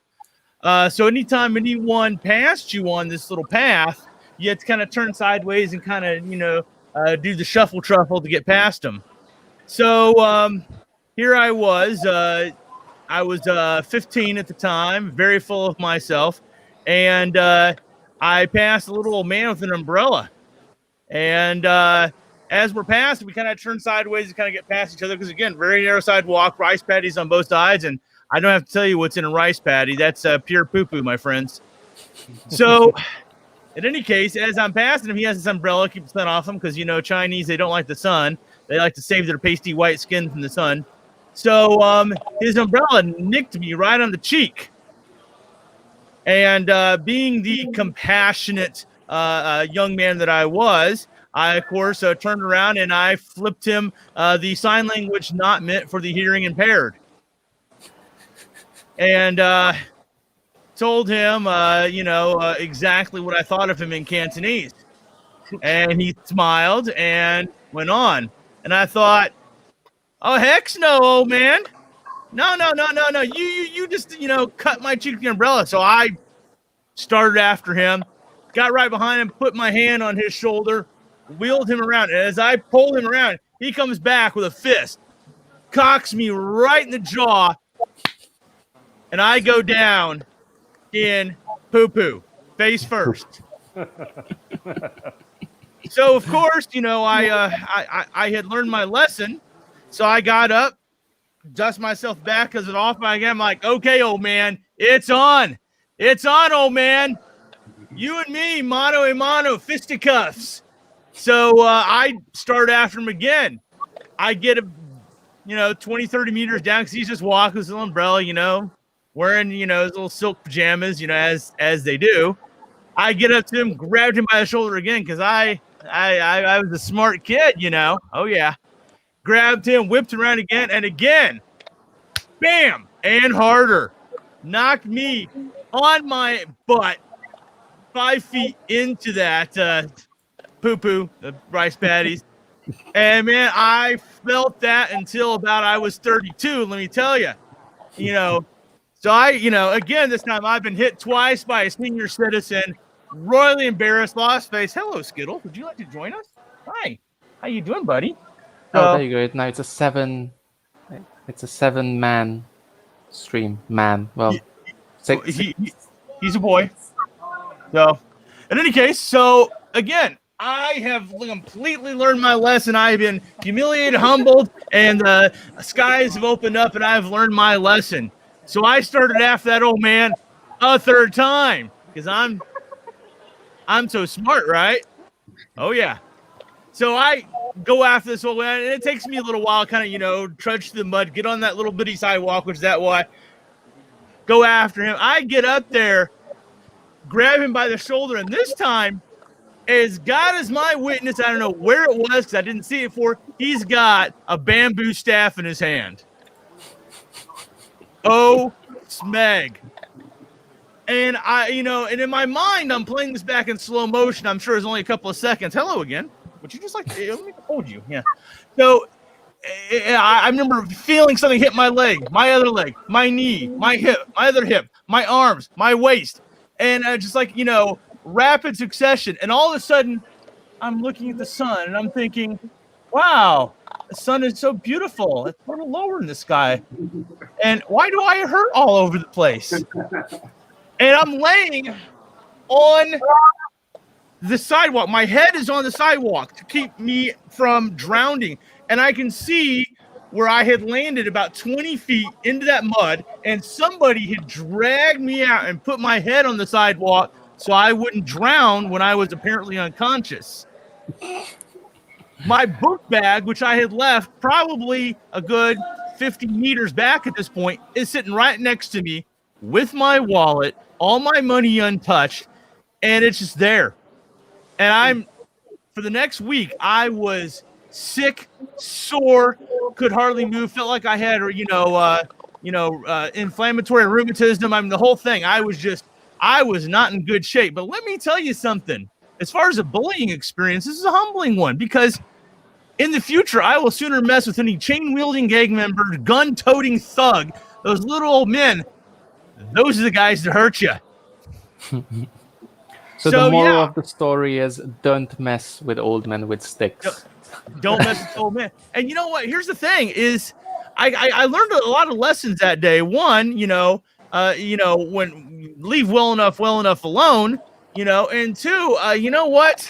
I had a big chip on my shoulder that was forcibly removed when I was a kid. And I had received a lot, we're talking about bullying here. Yes, I had been bullied in school a lot because I was the only white kid in the Hong Kong public education system. I was going to school in Shek Kit Mei and Lok Fu.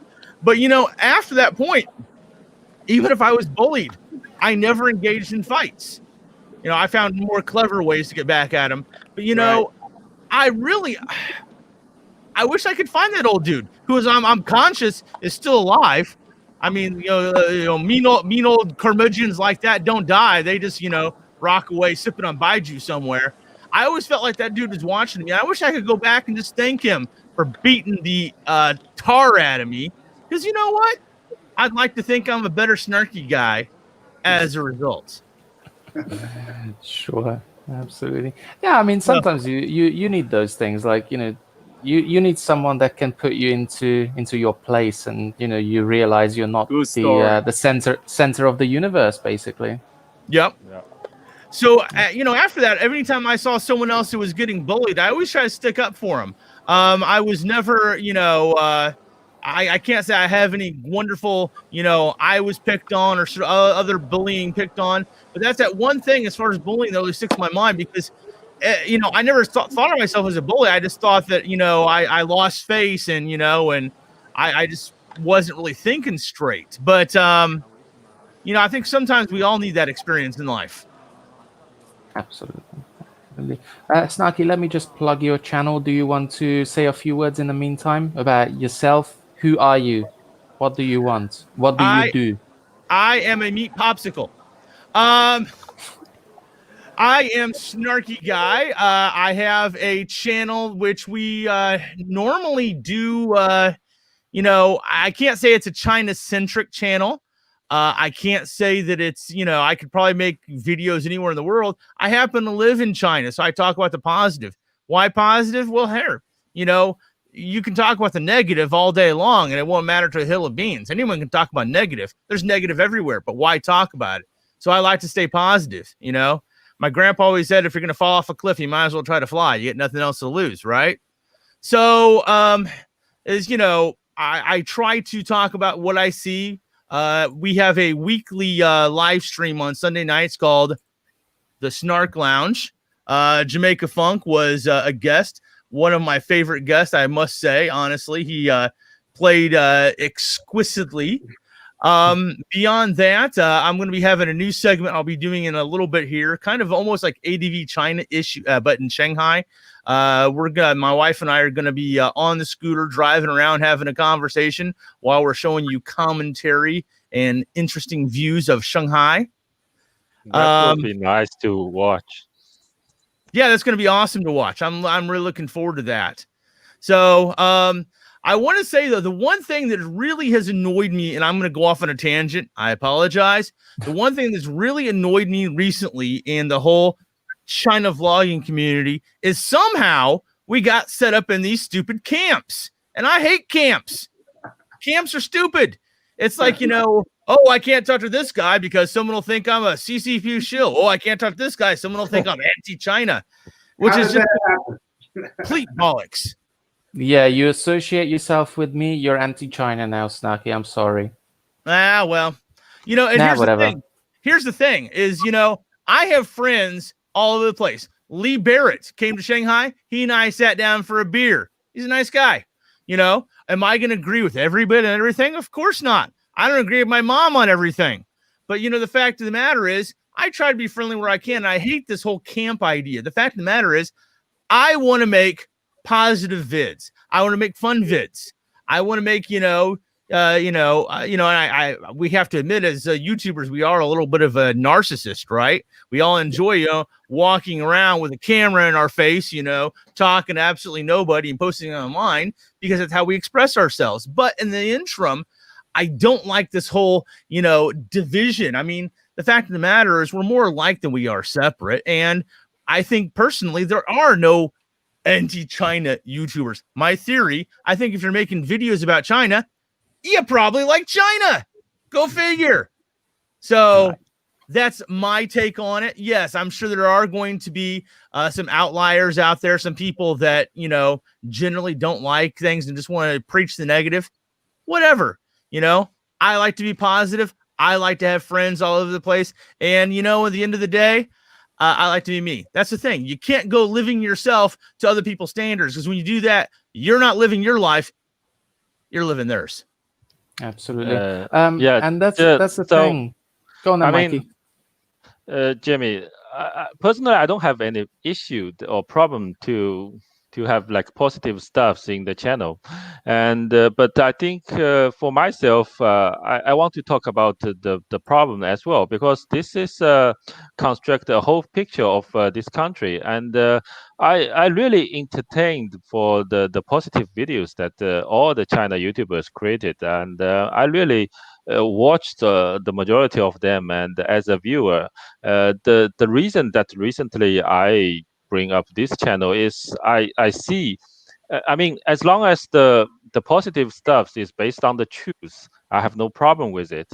But if it's not based on the truth, then I need to speak it out, because I don't want to like one-sided voice all over the place, and to give people a different picture, because you only have one voice, which is so-called positive. I mean, the definition of the positive, which is I disagree sometimes. It's because I think positive should be not have the same voice as same as the government, as same as the state-owned media. The positive things should based on your own experience and how do you overcome it. Then that's the real positive stuff.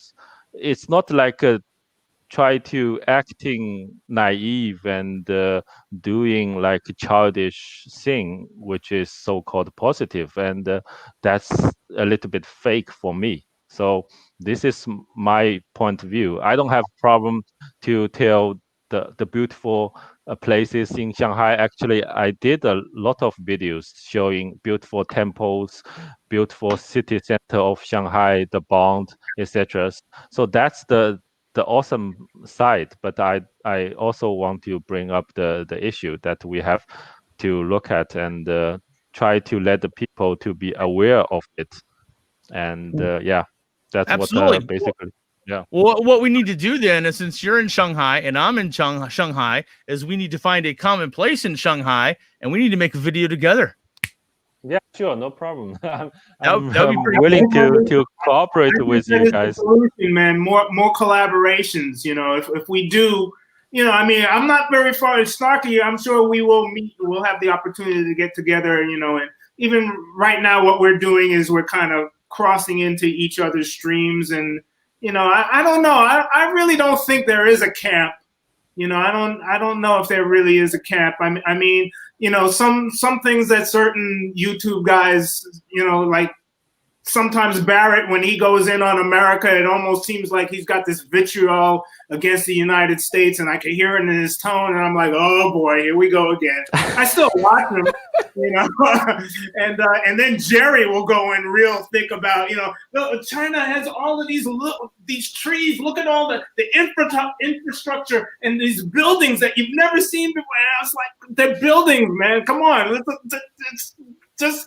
Don't go in so heavy, man. You know, so it's either like far one side or far the other side. You know, and I agree. You know, with what Mike said. You know, it's like, you know, just give me the truth. Give me a little reality. When you watch too much of this and too much of that, it's like watching CNN and Fox, and there's no middle ground. You know, it gets to be a little too much. And Yeah. and recently there was a video that I checked out. Like, I don't want to mention the name, but he just take out the social blade data and showing people like anti-China YouTubers get more view, get less views and get less subscribers, and pro-China YouTubers get more views. And if you want to get more views and get more subscribers, come to join our side. This is ridiculous, you know.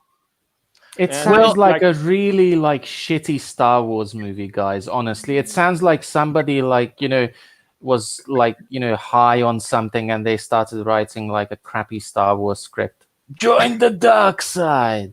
Come on, guys. Honestly, you know, let me just, you know, say my 2 cents about this story. I agree with Mikey that, you know, people should like present themselves and their own stories, and they shouldn't like, you know, parrot one thing that, you know, somebody else said or a group said. That's not the way to go.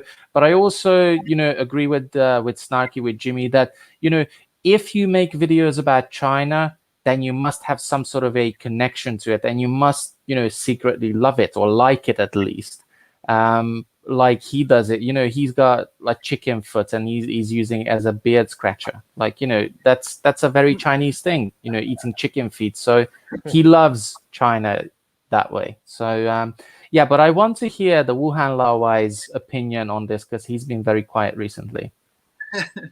Yeah, I don't know. Basically, all I have to say is you guys are more than welcome to come to Wuhan anytime. So I can take you around, show you some nice places. Yeah, give us a little bit of a virus, The virus. Spread the love, eh? I actually started my YouTube channel because I wanted to document my whole experience during the coronavirus. So during that time, when it first cropped up, is around sort of end of December. Heard about it because me and my wife, we went to Hankou to watch the New Year celebration. And then I heard about it. One of my friends told me about the virus a week before. I was like, oh, that's crazy. So me and my wife, we wore a mask when we went to the celebration, and we was like the only people that were wearing it. It was crazy. So, and then around Chinese New Year sort of time, that's when it got really serious, really bad. Because around Chinese New Year, everyone pilgrimage, they go to back to their hometown, or they go to America, all around the world. So it's kind of crazy. And then the lockdowns, it was madness. The first few weeks, lots of people, they weren't happy about it. It was a madness the first few weeks, and then after that, it was okay. So, yeah. Wuhan's probably the safest place to be right now. Actually, it's after the whole scare with Firestone tires blowing up, and afterwards they're like the safest tires. And so Wuhan's probably the safest place to be right now. Yeah, probably. Did they really have that huge pool party in Wuhan? Those pictures, is that real? Yeah, it was. It was actually at Happy Valley, in Wuhan district. Yeah, it was true. Awesome. Wow. So there's one thing that I want to add, because you just said it, that if people want to go to Wuhan, they should hit you up. If you guys want to come to Jilin province, Northeast, Harbin, Jilin, any of these places, hit me up. I said the same thing to Lee Barrett. Once the season starts, come up here, do snowboarding, do skiing, bring your son as well. I don't mind. Everyone is welcome, and I'm very happy to host every single one of you. I mean, if you guys want to come at the same time, that might be a problem. But if you come one by one, then I'm very, very happy to hook you up with a place to stay as well, take you around as well. So yeah, I mean, I'm trying to be friends with everyone. I'm not picking sides. I'm just trying to be cool with everyone, because I think I have the social skills to be cool with everyone. The only question is, if Jamaica Funk and I came at the same time, who would be the big spoon and who would be the little spoon? Oh dear. Can I not answer this question? No, I know what you're talking about, though. I want to address what Uncle Mikey was saying, though. Yeah, I mean, sometimes people can be so over positive. It's like, yes, they're drinking the Kool-Aid, Yeah, that's true. Exactly. I mean, I'm a naturally positive person, and therefore I like to talk about what I see. Like when I make the video in the Shanghai Old Town, I don't know if you guys saw that one or not. It's like a 500-year-old village right in the middle of Shanghai. Nobody films it because it is dirty as fark, But, it's like one of those things that's cool to me, because it's like all these old buildings, and you have the knickers hanging over the head, and it's authentic when you see the panties hanging overhead, on the wires. And I like that sort of thing. I like these authentic things, and I like to present them in a positive way, even though a lot of people won't even go anywhere near it because it's filthy, but it's authentic. It's cool. I like it, Addressing the other thing, I'm taking a lot of mic time here, I know, but we're talking about a certain YouTuber who was talking about statistics. The thing is, you can make statistics say anything you wanted to do, and as far as Social Blade is concerned, if you see a negative, that's not really a negative. If I got 200 subscribers last month and I got 100 this month, I'm up 100. I'm not down 50%. So, True. you know, you can make statistics say anything you want to. And I'm not trying to, you know, preach a negative about anyone because, you know, the fact of the matter is, I try to talk positive about everyone. I can always find something positive to say about anyone out there. And so at the end of the day, you know what? Everyone's got their own point of view, their own, you know, opinions. And, you know, that's what makes us all unique. Yeah, That what and the makes us thing all is, like, special. about the numbers, I just want to add a little bit about the statistics. You know, certain people are really not qualified to read numbers, because it's not just like you said that, you know, last month you got 200 and this month you got 100. That doesn't mean you're down by 50%. You're 100 up, actually, and that's a good thing. So some people like really misunderstand, you know, numbers and how they work. And you know, it needs, you know, basic knowledge to understand statistics and reading, you know, graphs, for example. You know, it takes more than just reading, Bless you you. know, one plus one is 2. By the way, Zach, I checked out your numbers and they're looking really good. Did you check your future your future prediction? I can't go into Social Blade. My VPN doesn't allow me to go into Social Blade. But Oh, thank yeah, you for I had a checking. problem with that too. I changed for some reason. One of my computers can't go on there, but one of my others could. And I checked out your statistics, man. They look good. Awesome. I mean, that's awesome. those You're going to data be overtaking me in about 3 months, I hope so. according to Social Blade. That's mean, all right. We shall see. I'm an IT guy. If you look at those like social blade statistics, it can be vary based on time to time, because the YouTube suggestion or algorithm that have very random, you know, recommend those videos that you make. So sometimes in 1 month you got more views and subscribers, and in another month it's changed. So there's nothing to show, actually, because all this like future projection is really based on your current data. But you know, the next month maybe something happened, the future projection is wrong. So I mean, personally, I look at those social blade data, but I don't really seriously take it as some kind of reference. Yeah. Yeah, and the other thing is, like, you know, there are certain things that you shouldn't really talk about because you're not qualified. Like, you don't have any experience in it, you don't have any background in it.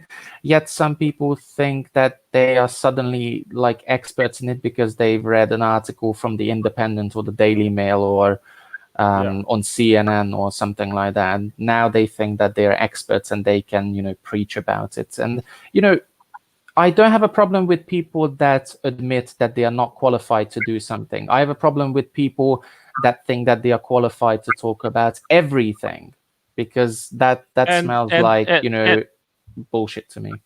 And more ridiculously is he want to pass this kind of data in a certain way that the AI recommendation system has some kind of awareness to judge if this channel is positive and if that channel is negative, which is totally bullshit. The AI isn't care if you are sending positive message or negative message. It's only about your CTR. It's only about your view counter and all these like thresholds that feed the AI and recommend your video. So I just against to say like anti is no future and the pro has bright future. This is bullshit.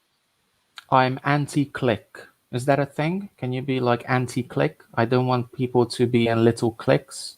I want people to be like together, like, you know, liberalism, basically.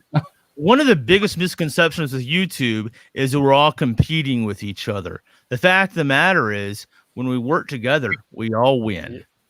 Yeah, that's very true. We have to cooperate with each other, and that will very helpful for the channel grow. The thing is, we are competing against YouTube itself, not against like individuals. Like, I'm not competing with Jamaica Funk, for example. We are competing against YouTube. Like, how how it's going to promote us. We're trying to make, you know, better things, longer videos, more exciting ones, so we can beat the system. Basically, that's what we are trying to do. We are trying to be rebels. Oh, beating And, the system is difficult. I've been in this game. I'm in my 7th year in YouTube, and I have been crawling on my belly trying to get more views and everything else. And it's an uphill battle, you know. But all you can do is you just got to keep plugging away, making good content, because ultimately, what gets views on YouTube? Entertainment or information. And you know, if I go out there dressed in a bikini, that's entertainment, but it's not necessarily good entertainment. So you just have to, you know, keep plugging away, make things that you find interesting, you think other people will find interesting as well, give good information. And I do think that being positive is ultimately going to be better than being negative. But hey, that's just this snarky guy's point of view. Awesome. Sorry, guys. Let me just cut in one more time. Dream Lucid is here. Dude, if you're watching, hit me up through my email or something, because I really, really want to talk to you, because I have a lot of things to say.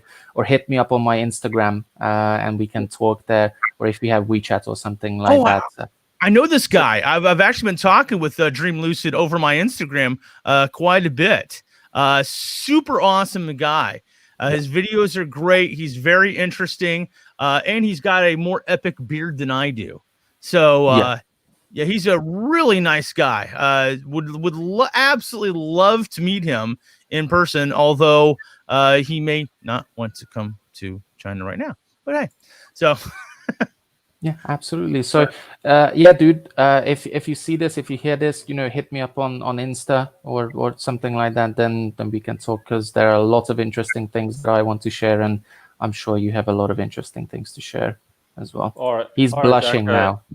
It's Zack. It's a little bit late now. Yeah, I was just about to say, guys. You know, this is like 2.5 hours now, so you know, it's past bedtime. You know, for most of us. I mean, we have, you know, oldies here. We have some youngsters like myself. But what is that? Sardines? Hold on. Let me enlarge you. Sorry. Always They are carry sardines. sardines. Yeah. You never know when they'll come in handy. Is that for the cat, or is that for you? No, dude, I've been carrying. Look how beat this thing is. I've been carrying this can of sardines for years now. Oddly enough, it's still in expiration date. But why? I only have one question. But why? It's a gimmick. It's a shtick.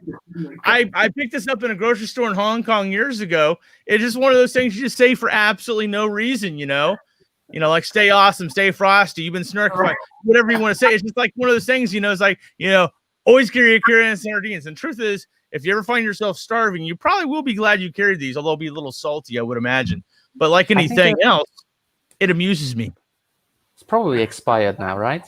No, surprisingly enough, these things have 2 more years in. Wow. 2 more years, man. I'm going to have a look at my sardines as well that I have in the cupboard then. Maybe I'll start carrying it around. By the way, I noticed that Hello Uncle Foreigner is in the chat, and I don't know if you saw it in I think it was one of his threads, or Peter posted like a Reddit. You know, he's been creating this list of all China related YouTube channels, and it's a huge list. I mean, I don't know. I didn't know there was this many China YouTubers. You know. So, I mean, he put together this list, and then he sent it over to this other channel. And I don't know if you know about this channel. There's this new channel called China Blogger News, right? And this guy is putting clips of all of ours up. It's a weekly channel, you know, and he uploads these things weekly. And he puts little bits of our clips to talk about China. It's really kind of a cool thing, you know. So Hello Uncle Foreigner helped out with that, and the guy is using his list to piece together these weekly news things with us and everybody else. It's huge. So check that out. I think it's called China Blogger News, and he just uploaded one this morning, and we're all in it. I think Zack's in it twice. Yay! I made it. All right, then, guys. Nice. Let me just quickly plug your channels. Let me post the links in for each and every single one of you. Do your sign off if you want to, guys. So I'm Hey, going to Frosty. sign off. And awesome and great talk. And yeah. So see you guys. that was okay. Well, that wasn't a lot, but yeah, the Wuhan Laowai. Anything that you want to add? I just want to say thanks for inviting me onto your show. It was interesting, and I hope I can come on again sometime. So it's great, like speaking to you guys finally. Yeah, so I appreciate it. Thank you very much, and for the viewers as well. So yeah, thank you very much. Jimmy, anything that you want to add? Yeah, I think you should go to Jamaica Funk and subscribe to Jamaica Funk because he's an awesome guy. Thank you. But you know what? Like anything else, guys, I'm not in for the glory. I just enjoy expressing myself. I'm into people. I think people are awesome. Without people, I'd be a very lonely person. So I think, if you're making videos about China, you probably like China. So what? If you're guys in the audience, spread the love, go subscribe. And like anything else, yeah, we mentioned that. Yep. We know that. We know the sardine stuff. Yeah. Yep. We'll see you guys in the next video on the Snarky Guy. Awesome. Gene, do you want to plug yourself as well? Say a few words. Yeah, my latest video is a tribute to Chadwick Boseman. Rest in peace, Black Panther. And Wakanda forever, dude. Wakanda forever. Chadwick Boseman forever. So yeah. Wow. That's another Snarky. We could get Kodak and we could do another stream just talking about comic book movies and what happens with the next Black Panther movie, how they're gonna keep that franchise going there with MCU, So that's another topic. Let's do it. Yeah, let's do man. It, man.